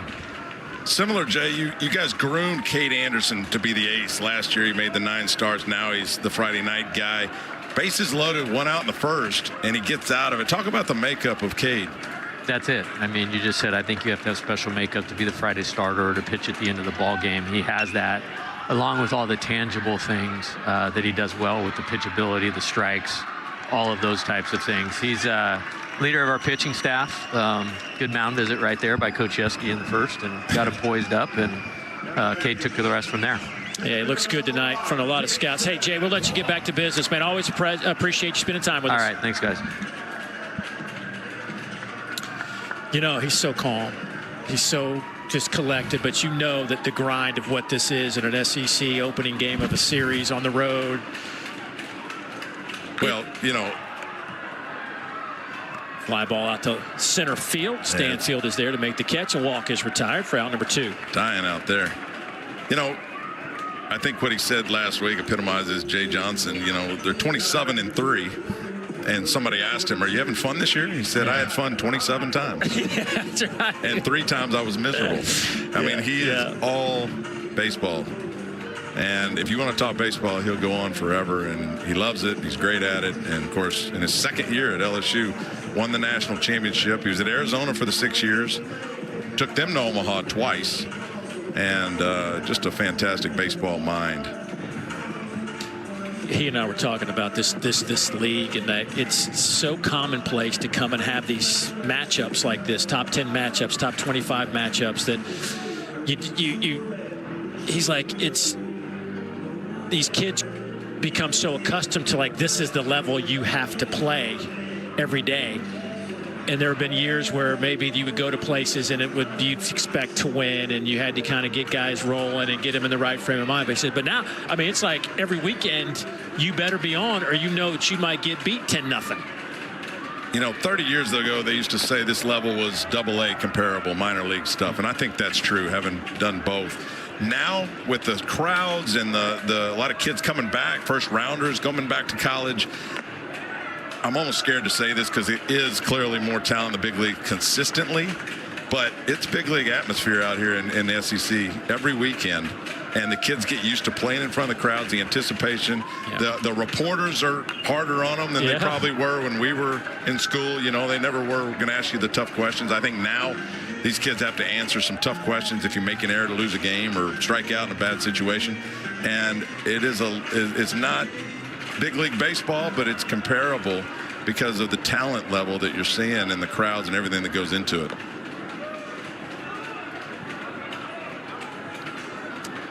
And heck, the college kid now, if you're a first, second, third round player, the path to the big leagues is very short.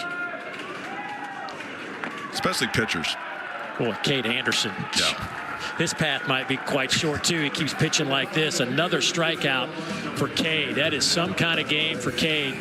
That is 9 strikeouts now. What a job by the lefty. Yeah, just a great changeup working off of that fastball, and he has been dominant since the first inning. Nothing better for a college baseball fan than a trip out to Omaha in the College World Series. Be here before you know it. Daniel Dickinson to lead things off, just to kind of get you ready for the postseason, as we're 6 weeks away from conference tournament action. Regionals will begin May 30th. The Supers, which to me is just I mean, our ratings last year for the Supers was off the charts. Some of those Supers were just, the series were fantastic baseball. All of it's great. All of it's great. I was just going to say that the conference tournaments, like Hoover, I have a screaming blast in Hoover for the week that we're there.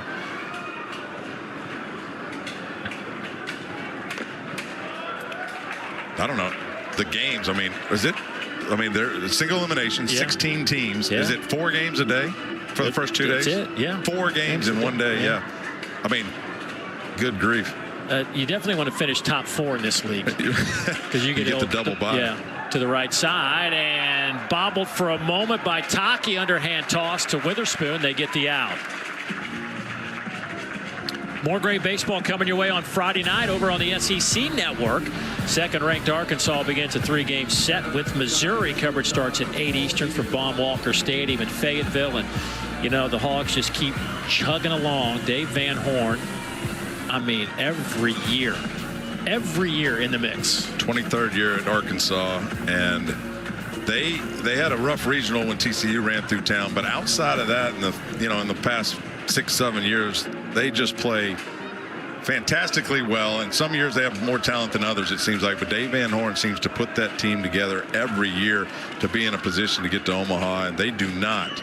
Again, outside of that regional, they don't lose at home. Baum Stadium, I mean, they play really, really good baseball up there in Fayetteville. I'm not going to pick a favorite because I don't want to make anybody mad, but Baum is among my favorite places to go do any game, football, basketball, or baseball.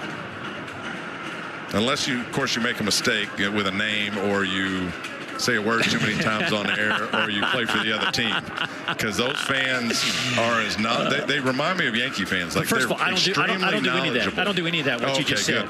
Then you haven't seen it. I have. And man, you better pick them in the top 3 every year too. You can hear that one as well. Speaking from experience, my partner Todd Walker. I got burnt a couple of years ago not picking them. Yeah, that was the year they lost the regional TCU. Out to second base. Milam is retired. But yeah, you can't say enough good about Dave Van Horn. I mean, played at Arkansas and then played in your Braves organization. He has some great stories about Mark Lemke. He was a second baseman behind him. The Limmer. The Limmer, yeah. Puts it together every year. I have him tomorrow night. Missouri and Arkansas.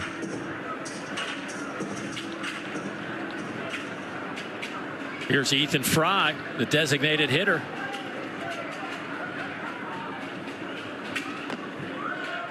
He looks at a first pitch strike. Fry, that 6'6" frame. Hit 228 last year. Playing in 19 games. As a freshman, hit 263. Or, excuse me, 19 games as a freshman, 34 games last year when he hit 228. Former high school quarterback.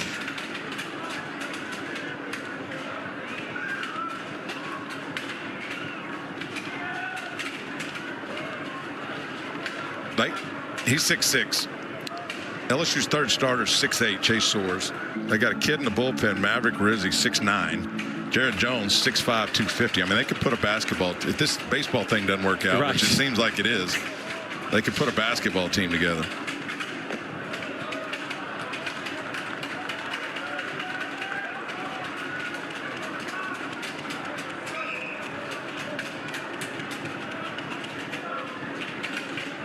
Fry's been on that 5-game tear during this 5-game win streak. Came into this one hitting .467 over his last 5 and laces that one out to center field on a 3-1 pitch. I always thought when you were that big and that strong, hitting would be a little less difficult, because now all of a sudden you don't have to generate the power. You just sit back, and if you put it in the zone, Ethan Fry is going to kill it to the pull side. But look at this swing. Just stays back right through the box, up the middle. Nice, level, compact line drive into center field. And for a kid that has that kind of power at 6'6" and can put it 500 feet, the ability to stay under control and just pop it back up the middle. I mean, he has been a complete hitter this year. It was one of the few counts we've seen where the hitter's been in a plus situation today. Witherspoon's been pretty good with controlling the count. And that's more to my point. Like, as a hitter, when you get in a plus count, you want to get the barrel out in front and just hit as far as you can hit it to the pull side. And that's the mindset you get as a hitter, and the ability to stay back and stay under control and be a little more disciplined and use the other side of the field like you've seen LSU do tonight. It takes a lot, and that's why they're top 3 in the country as an offense, is their ability to go the other way, and they'll hurt you when you come inside. Well, that hit by Fry was just their second when an LSU hitter took a first pitch strike.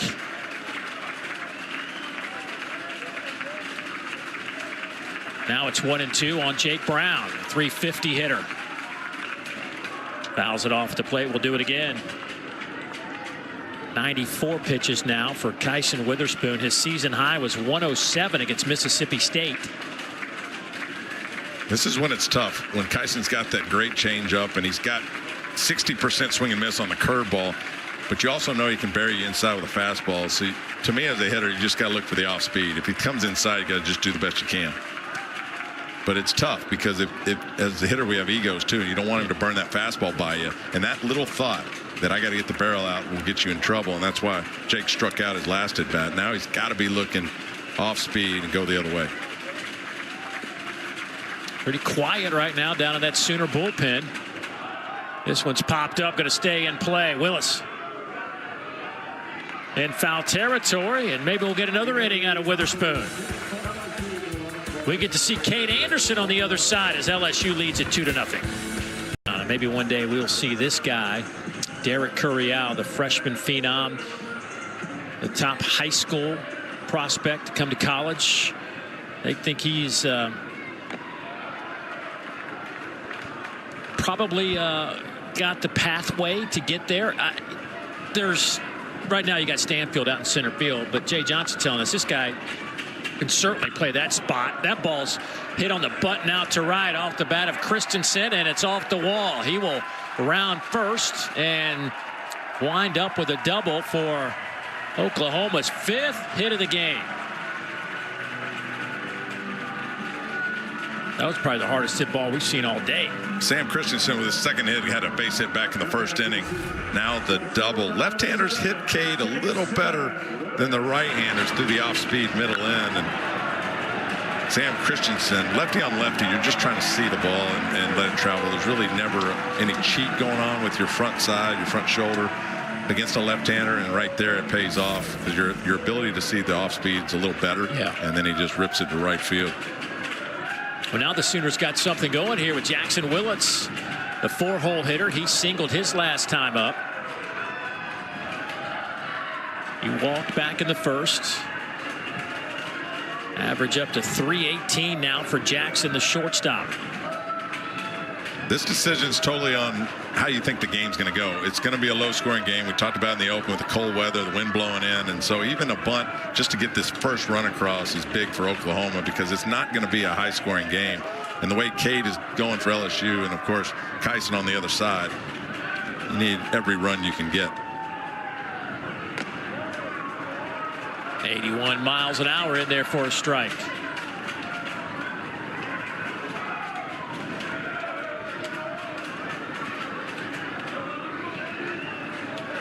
Again, hard to get one out of here today with the flags blowing straight into home plate. Willits, the guy certainly that can do it, leading the team with 8 home runs. But his job is to hit the ground ball on the right side, get the runner over to third with 1 out. That way the guy behind him, Kyle Branch, can knock him in. So you're not really necessarily looking to pull a home run, and especially now in an 0-2 count. You're doing all you can do just to push it to the right side. Swing and a miss down the turf. He will be out via the strikeout, and another one for Anderson. That is number 10. And you see everything soft to Jackson Willits, trying to get him to pull the ball so he doesn't move that runner over. And that one just buried low and in. What a nice slider from Cade Anderson to get the strikeout. But even then, Jackson Willits is not going to be able to do the job on that pitch. If he puts it in play at all, it's going to the pull side. And the runner would have to stay at second.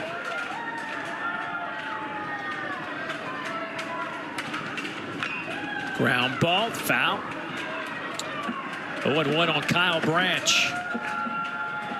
Back-to-back strikeouts. Oklahoma 0 for 4 tonight with runners in scoring position.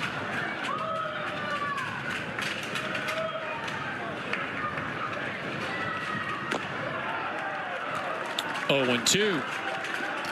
And Cade's thrown 5 pitches with that runner at second base, and all of them off speed.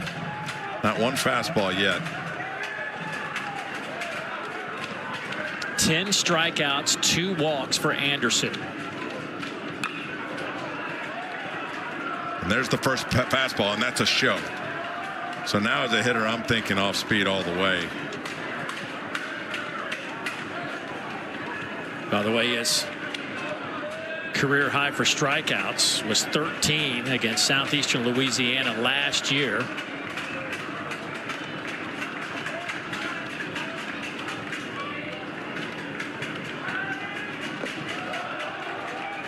Change up down in the turf.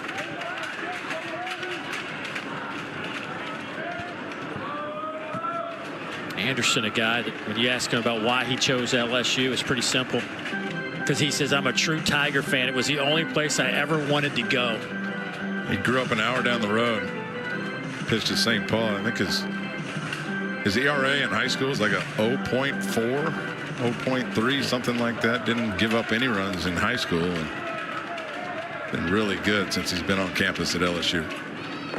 And another swing and a miss. His 4th game in double figures strikeouts. He's up to 11, matching his season high, and 2 off of his career high.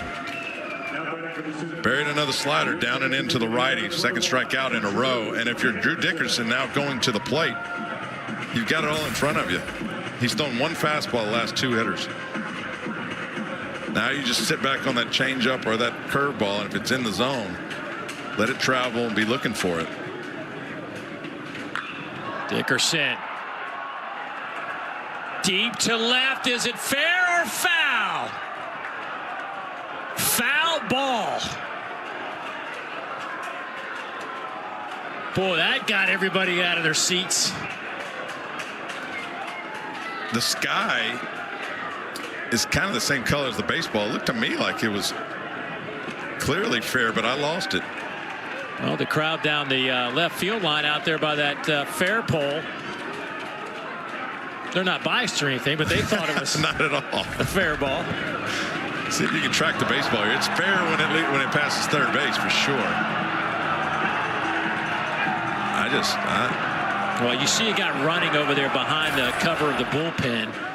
So I think it just had a little too much hook on it. Loud strike 1 for Drew Dickerson. That's one thing that jumps at you. Coming into this game, Cade Anderson had thrown exactly the same amount of innings as he did last year, 38.1 innings of work. He gave up 2 home runs last year. He's given up 8 home runs this year in the same amount of innings. Not this at bat.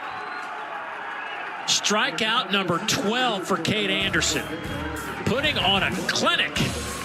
2-0 LSU. LSU 10th ranked Oklahoma. First time LSU's ever been to Norman to play baseball, and they lead 2-0 in their first game at L. Dale Mitchell Park. Boy, Cade Anderson and our Kyson Witherspoon, our 2 starters, have just been fantastic tonight. It's unfortunate that Witherspoon, who's pitched really well tonight, being overshadowed by the performance of Cade Anderson. And overshadowed by a couple pitches, like the one to Jared Jones. Yeah. Goes in the gap, and then the second run, leadoff double by this guy back in the 5th inning.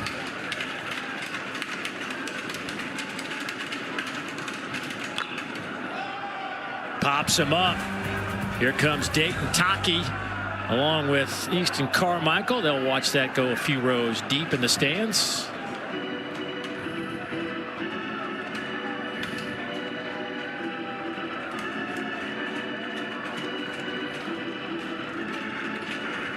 Well, they got some weather coming in this area. It'll be tricky to get in all three of these games. I'm sure that over the last few years, the league has really been aggressive at making sure that the series are completed. However, you got to get them done. So I'm sure they'll find a way, but storms blew through here this morning. It was raining, heck, 30 minutes before first pitch here on a cold, chilly night in Norman. Thought we were through with all this stuff. The weather. Yeah, April's supposed to be nice. That's what people don't understand. Even college, but in the big leagues too, where you're all over the country. It doesn't get warm till June. I mean, it is tough to hit for the first few months in this cold weather, wind blowing in.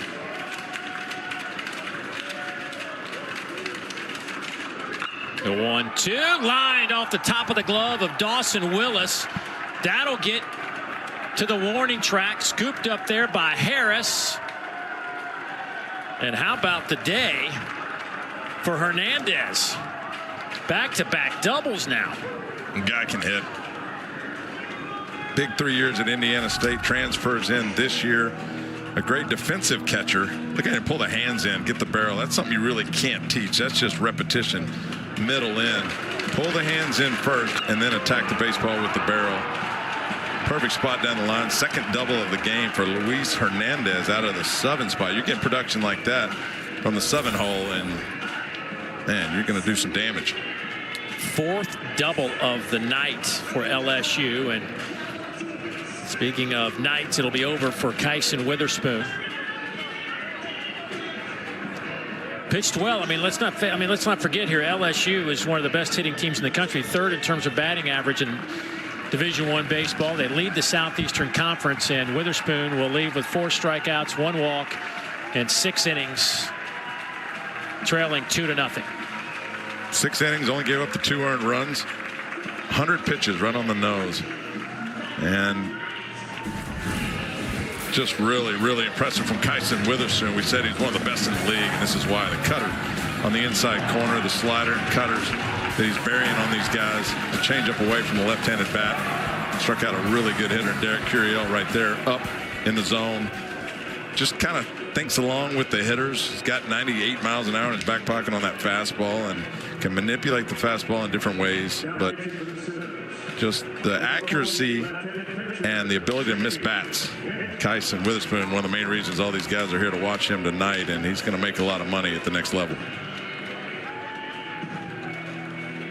Well, the new arm coming into the game is Jamie Hitt, the senior, transferred in from Texas Tech out of Magnolia, Texas. 6 feet, 194 pounds, 192 pounds. Lost a couple pounds since they put out the roster. But you see his numbers, his 14th appearance of the year. 3.2 ERA with 17 strikeouts, 6 walks in those 14 innings. Yeah, he's going to live around 90 miles an hour, 91. Left-handed hitters. Doesn't use the fastball a lot. Use the cutter a little more, and with the slider and the changeup to go around to go with it. The right-handers uses the fastball a lot more. Gets a lot of swing and misses against the left-hander with the slider, as you can imagine, moving away from the barrel. But really good coming out of the pen for the Sooners. He's had a good year so far. Well, these are the Week 2 UFL matchups. Saturday night on ABC, the DC Defenders host the Memphis Showboats at 8 o'clock Eastern Time. And then Sunday on ESPN, it's Houston and Arlington at noon Eastern. Both games also can be seen on ESPN+. The Roughnecks and the Renegades on Sunday.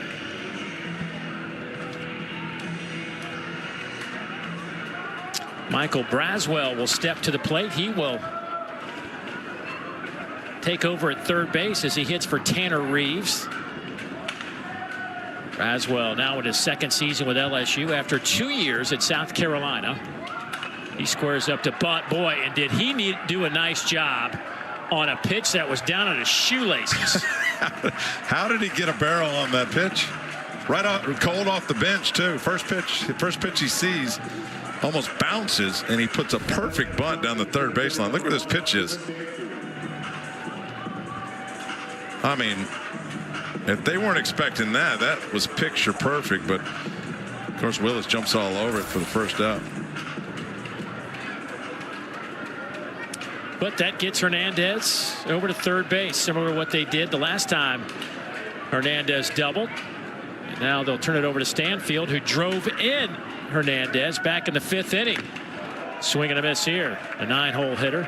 Picked up his 13th RBI of the year.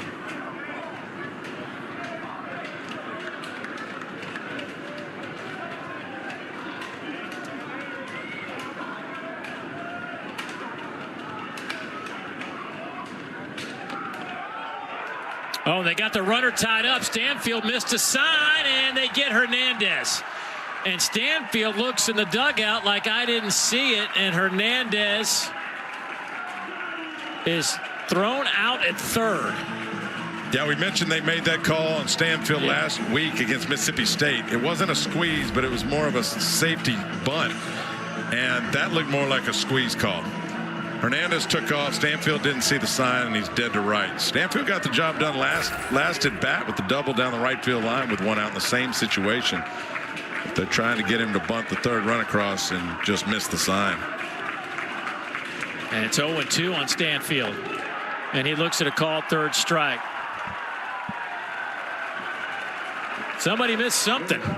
Maybe cost LSU a run, but they still lead by 2. List of teams as we turn the corner and head down the home stretch.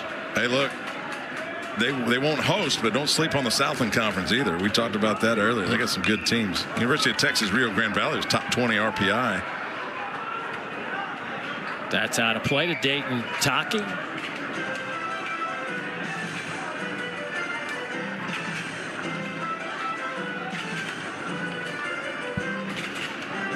You know what I love about watching teams like Coastal Carolina and Southern Miss and Troy is they don't have the resources from a financial standpoint to go rebuild rosters. So the coaching staff, the recruiting guys, they can't afford to miss. You know what I mean? Like if they're getting a guy on campus, they better be able to play. And not only that, you've kind of got to predict, like, how's this kid going to translate, you know, but I still think what Coastal Carolina did, and it was a different era than what we live in now, in 2016. Oh, yeah. Was the most impressive thing in all sports. For a mid-major to come and dominate Omaha the way they did, I mean, amazing. So Taki's retired for out number 1. You look at how the conferences stack up at the D1Baseball.com top 25. 15 of the 25 from the SEC and the ACC. Sun Belt, how about them with 3 teams in there? 1 more than the Big Ten and 1 more than the Big 12. SEC sent 11 schools into the postseason, field of 64, and you said last week you thought it might be, that was a record last year with 11 out of 14. Now we have the 2 extra, 16 teams. The SEC could see 13, 14 teams in the postseason. Sharply hit. Mila got the play. Good stretch by Jared Jones over there at first. That was impressive. Remember, Stephen Mila moved from second base over to short. They had that kind of tryout in the fall, and then he got sick. He got mono, so Jay Johnson told us they didn't really get a good look at him at shortstop in the fall. They come out in the spring. Stephen Mila really wanted to play shortstop. Braswell played shortstop last year. And they saw him for a few games and said, yep, we're going to roll with that. And that's why. I mean, look at the play. I mean, you've got to have a strong arm for that reason right there. If you misplay it at all, and he still made the play. You know, one of his favorite players watching growing up, because he's in from that area, was old Alex Bregman. Yeah, he could play a little bit. Kid's made $250 million in the big leagues. What a life.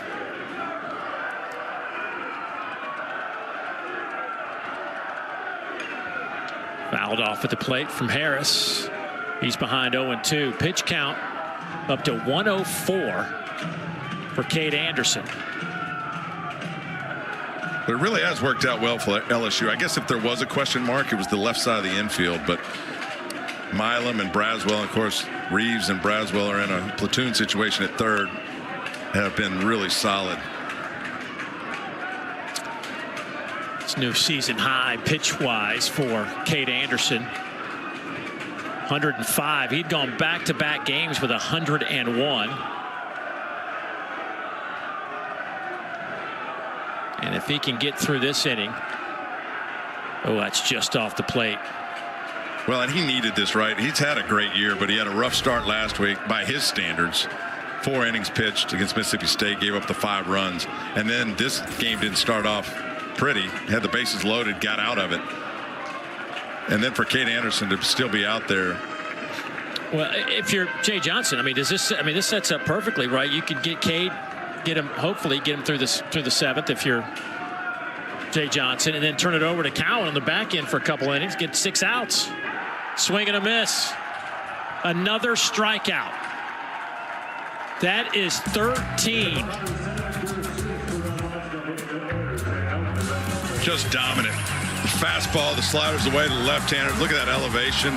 13 strikeout. ESPN Plus, and you can catch it right here on ESPN2.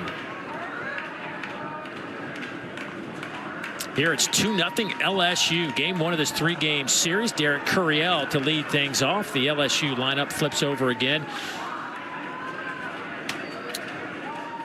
Derek had a double back in the 3rd. A couple of strikeouts. Average at 404.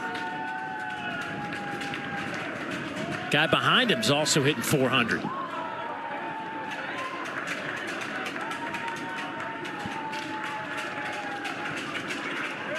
Pretty good when you can run out 2 dudes like this at the top of your lineup. They pulled a guy out of the game that was hitting 400. That's right. Tanner Reed. Wealth of talent.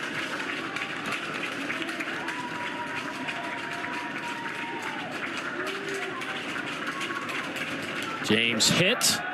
Thought he had a strikeout. Instead, it's ball 1. 3 infielders on the right side against Derek Curiel. That's kind of the book on him. Ground balls to the right side, fly balls to the left side. Test our theory here. If he puts the ball in play.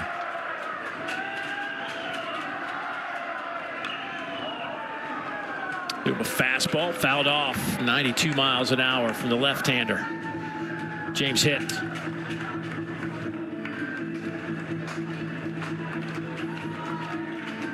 Eighth inning here at Mitchell Park in Norman, Oklahoma.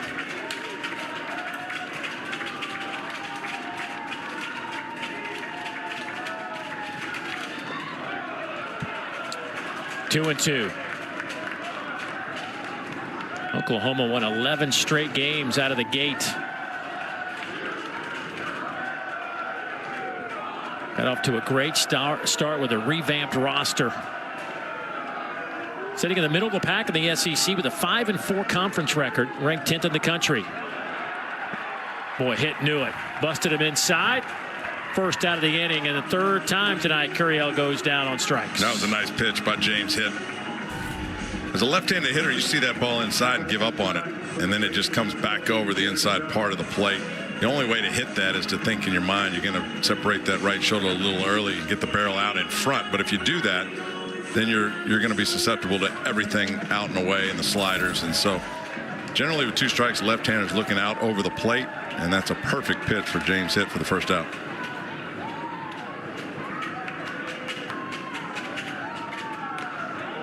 First pitch strike to Jared Jones. Did you have a guy, or was it multiple people when you got to the big leagues, that kind of walked you through situations, not necessarily swing guys, but guys that kind of the mental approach to hitting? Did you have, do guys at the big league level, do they spend a lot of time in that area with somebody else? It was hard early because one of my first at-bats in Cleveland was against a guy named Paul Shuey. And I think he walked me. I know he walked me on, let's call it 6 pitches, 5 pitches. I didn't see any of them. That's why I walked. Yeah. And so I didn't know what to ask. Like, wait a second. How do you hit that slider that disappeared at about 30 feet coming at me? And early on, the game was so fast and sped up. Yeah. It was overwhelming. And then eventually it slows down. You see enough of it. I played with Paul Molitor. I don't know if it's a regret, but one of the things I wish I would have done is picked his brain a little more. Because he was a pure hitter. I mean, I played with Sammy Sosa, played with some big bashers, but I wasn't going to learn a lot from Sammy. We were different players, but Paul just could hit, you know, and Chuck Knobloch. Yeah. And one of the things Knobloch told me, and I've said that to my son too, is he came to me and he said, I don't care if I ever hit a home run again, because they're trying to get you to hitting for more power. And I hit 40 doubles one year, and, you know, my hitting coach said, well, that's going to turn into home runs later. And so what it does as a hitter is you think, well, I got to pump the ball. Yeah, I got to hit some homers. And Chuck Knobloch told me, I don't care if I ever hit a home run again. I knew what he meant by that. And he ended up hitting 8 that year, whatever. He wasn't a big home run guy. But he put the ball in play, he's looking the other way, and he's taking what the pitcher gives him. And that's what I've relayed to my son at Houston Christian. And it's working, you know. There's some of the numbers you posted. It was a pretty good college career that translated to a nice little big league career for you. Hey, man.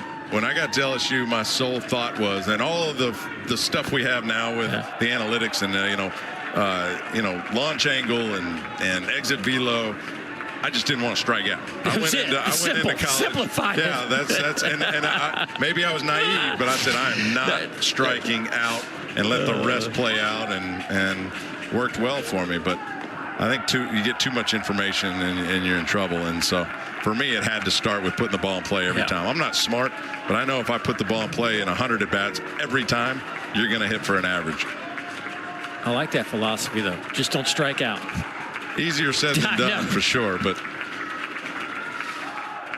swing and a miss. What an inning for James Hitt. Strikes out the side. The top of the lineup goes down. Curiel joins in Dickinson. Talk about pulling the string. James Hitt with that changeup just right down the middle. Looks like a fastball. And Daniel Dickinson. Hard to strike out, but not right there. 3 in a row for Oklahoma.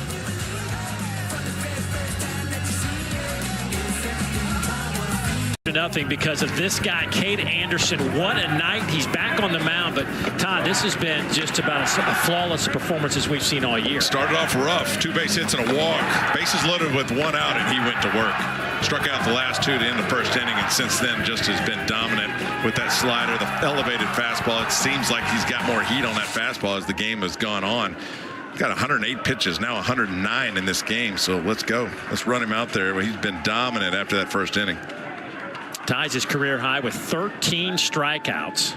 It's the 4th time this year he's been in double-figure strikeouts. And he was pumped up after that last one to get out of the 7th inning. Facing Jason Walk at the top of this Sooners lineup. Walk, Carmichael, and Sam Christensen. Well, he's on a hitter-by-hitter basis now. If he loses Jason Walk, he'd be done.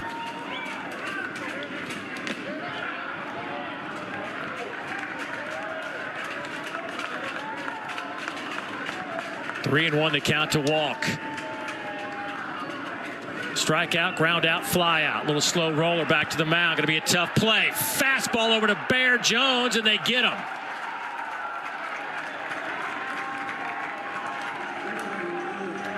A lot going on that play. We talked to Jay Johnson. He said Cade Anderson is an athlete on the mound, and you saw it right there. Not only does he have a cannon, but the ability to jump off the mound and make that play, spin around. He can't pick up the target until when he's almost letting the ball go. Did he toss that to himself just then? It almost looked like he kind of flipped it to his hand, and then Jared Jones getting down with it. Nice job on that end, too. But helping himself. Starts off Carmichael with a breaking ball.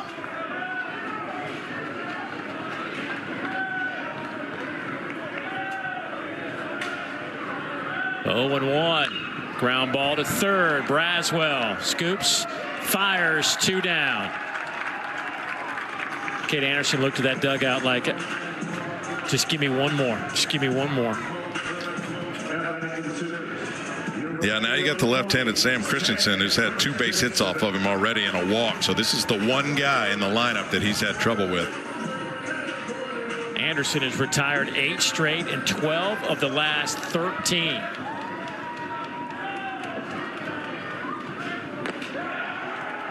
First pitch strike.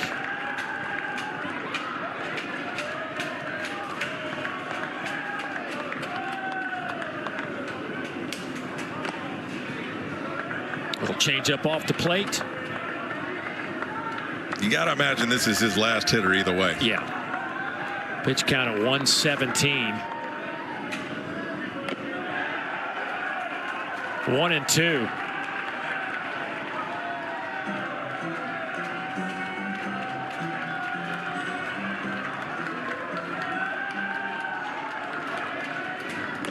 Got him. What a night. What a night for Cade Anderson. A career high 14 strikeouts, 115 pitches through 8 innings, and he looked as fresh as he did in the first inning. Wow, did he bounce back in a big way after last week's outing? The 2 fastballs and the slider to get the one guy that's gave him trouble, Sam Christensen and Cade Anderson. Have a night, kid. To lead things off, first pitch fouled off, working against James Hitt, who struck out the side. Matter of fact, James has recorded 4 consecutive strikeouts. In relief of Kyson Witherspoon, who will be on the hook for a loss, but pitched quite well tonight.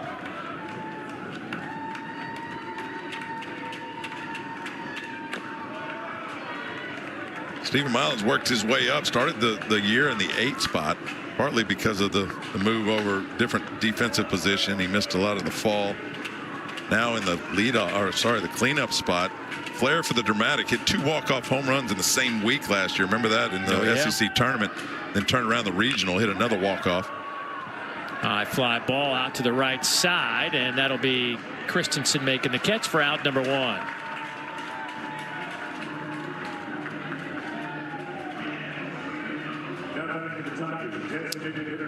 And here comes Ethan Fry.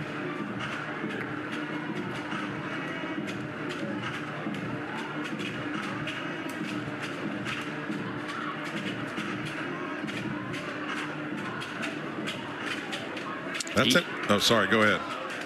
They have that cleanup spot is an important spot behind Jared Jones and Daniel Dickinson. Ethan Fry was protecting those guys in the lineup. They put Milam in there, but that's how much they think of Ethan Fry. I mean, this guy has really had a great year. He's been kind of a project as well for Jay Johnson.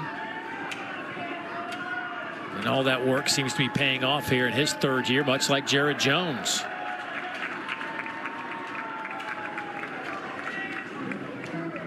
Rose Pine, am I saying that? Rose Pine, Louisiana? Am I saying Rose that right? Pine, yeah, we play up. I was a high school coach back in 2014. We played them in the playoffs. Rose Pine. Well, that's hit a mile in the air. Here's the left fielder Harris, comes in to make the catch. That'll be 2 down. Been impressed with Hitt coming out of the bullpen. He's looked solid. 2 2/3 innings for Hitt. 4 strikeouts, no walks, no hits. That'll work. Retired 7 in a row. Yeah.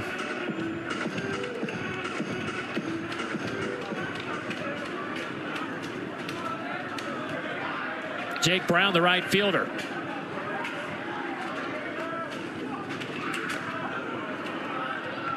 These are the at-bats that feel like a tryout a little bit for a left-handed hitter, you know, because Jake Brown is in kind of a platoon situation as well. And lefty on lefty, I know when I came to the plate here, you're like really putting a lot of pressure on yourself to get a base hit, and that's the worst way to approach it, but that's how you feel in these type of situations. And for Jake Brown trying to get an everyday job. Out to the right side, they had the shift on. Branch was playing deep, comes up, scoops, throws, and Oklahoma getting off the field, going to grab their bats. We're heading to the bottom of the 9th. They're down 2-0. 4, 5, and 6 in the order coming up for Oklahoma.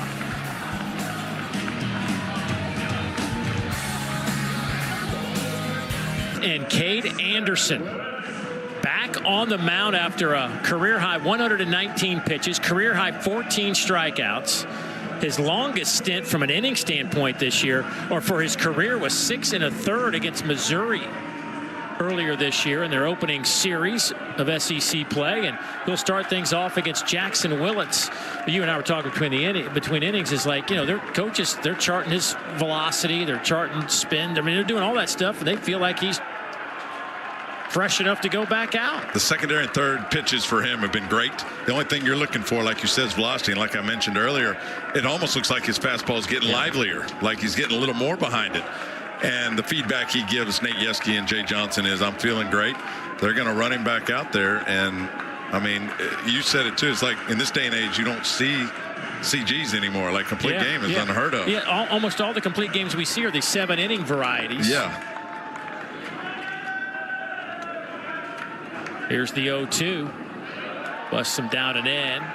Ball one. But we talk a lot about aces and the characteristics. You know, you got to have the pitchability, the velocity, the ability to have the mentality to be an ace. But one of the things is eating up innings. And wow, for both teams really. But for LSU to not use anybody out of the pen, and you got 2 more games of this series, and you got that 2-headed monster with Case and Evans and Zach Cowan for tomorrow or the next day. I mean, what an advantage it is for an ace to go out there and give you even 7 or 8 innings, but for 9, I mean, that's incredible.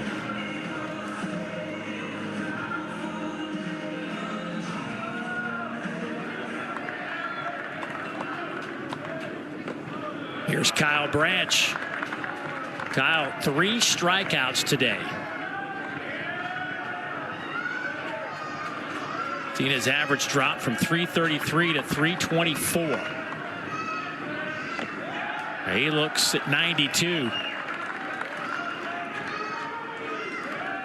He's lost a couple of miles an hour. He was around 94 for most of those fastballs in the early innings. Little breaking ball, 2 strikes again. Boy, Anderson has just been fantastic. Again, we saw him last week in Baton Rouge, and it wasn't his best stuff that day. Got hit around pretty good. It felt like he wasn't landing his off speed, so he had to rely too much on his fastball. Tonight, though, his off speed has been on point. A lazy fly ball out to Jake Brown. That is 2 down. The last 9-inning complete game by an LSU pitcher was June 2nd, 2023. Paul Skeens against Tulane. Pretty good name there. That would have been in the regional of 2023.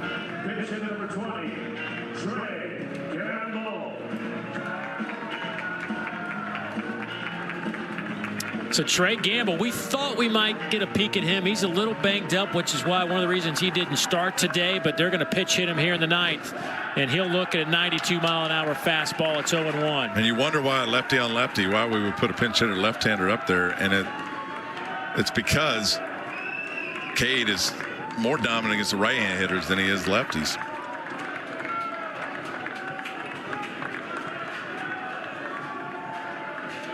Pitch count at 129.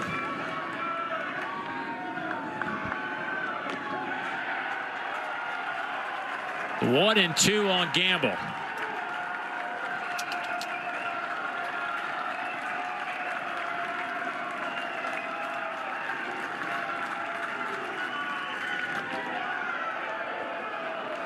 Two and two. And another reason to put him in here is to give him a little action. I mean, Trey Gamble's Oklahoma's best hitter by stats. He's hit 377 this year.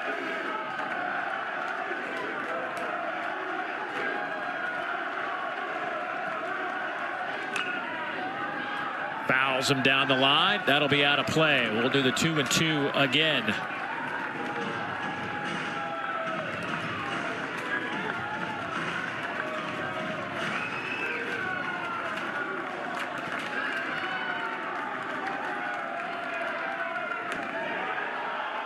Oh, I just missed everybody in that LSU dugout. Thought that was strike 3.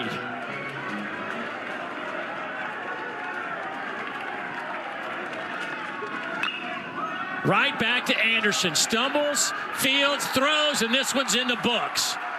Anderson retires the last 12 and 16 of the last 17 to get the complete game 5-hit shutout. What a night for LSU. And especially the way it started out. It didn't look like Cade was going to get out of the first inning. And he goes all 9, only gives up the 5 hits. 14 strikeouts, only the 2 walks. The slider and the changeup were dominant. I mean, he was just completely accurate with a 3-pitch mix. You see the fastball painting the outside corner twice. right by you. Curveball with serious break. He started elevating the fastball later in the game after these hitters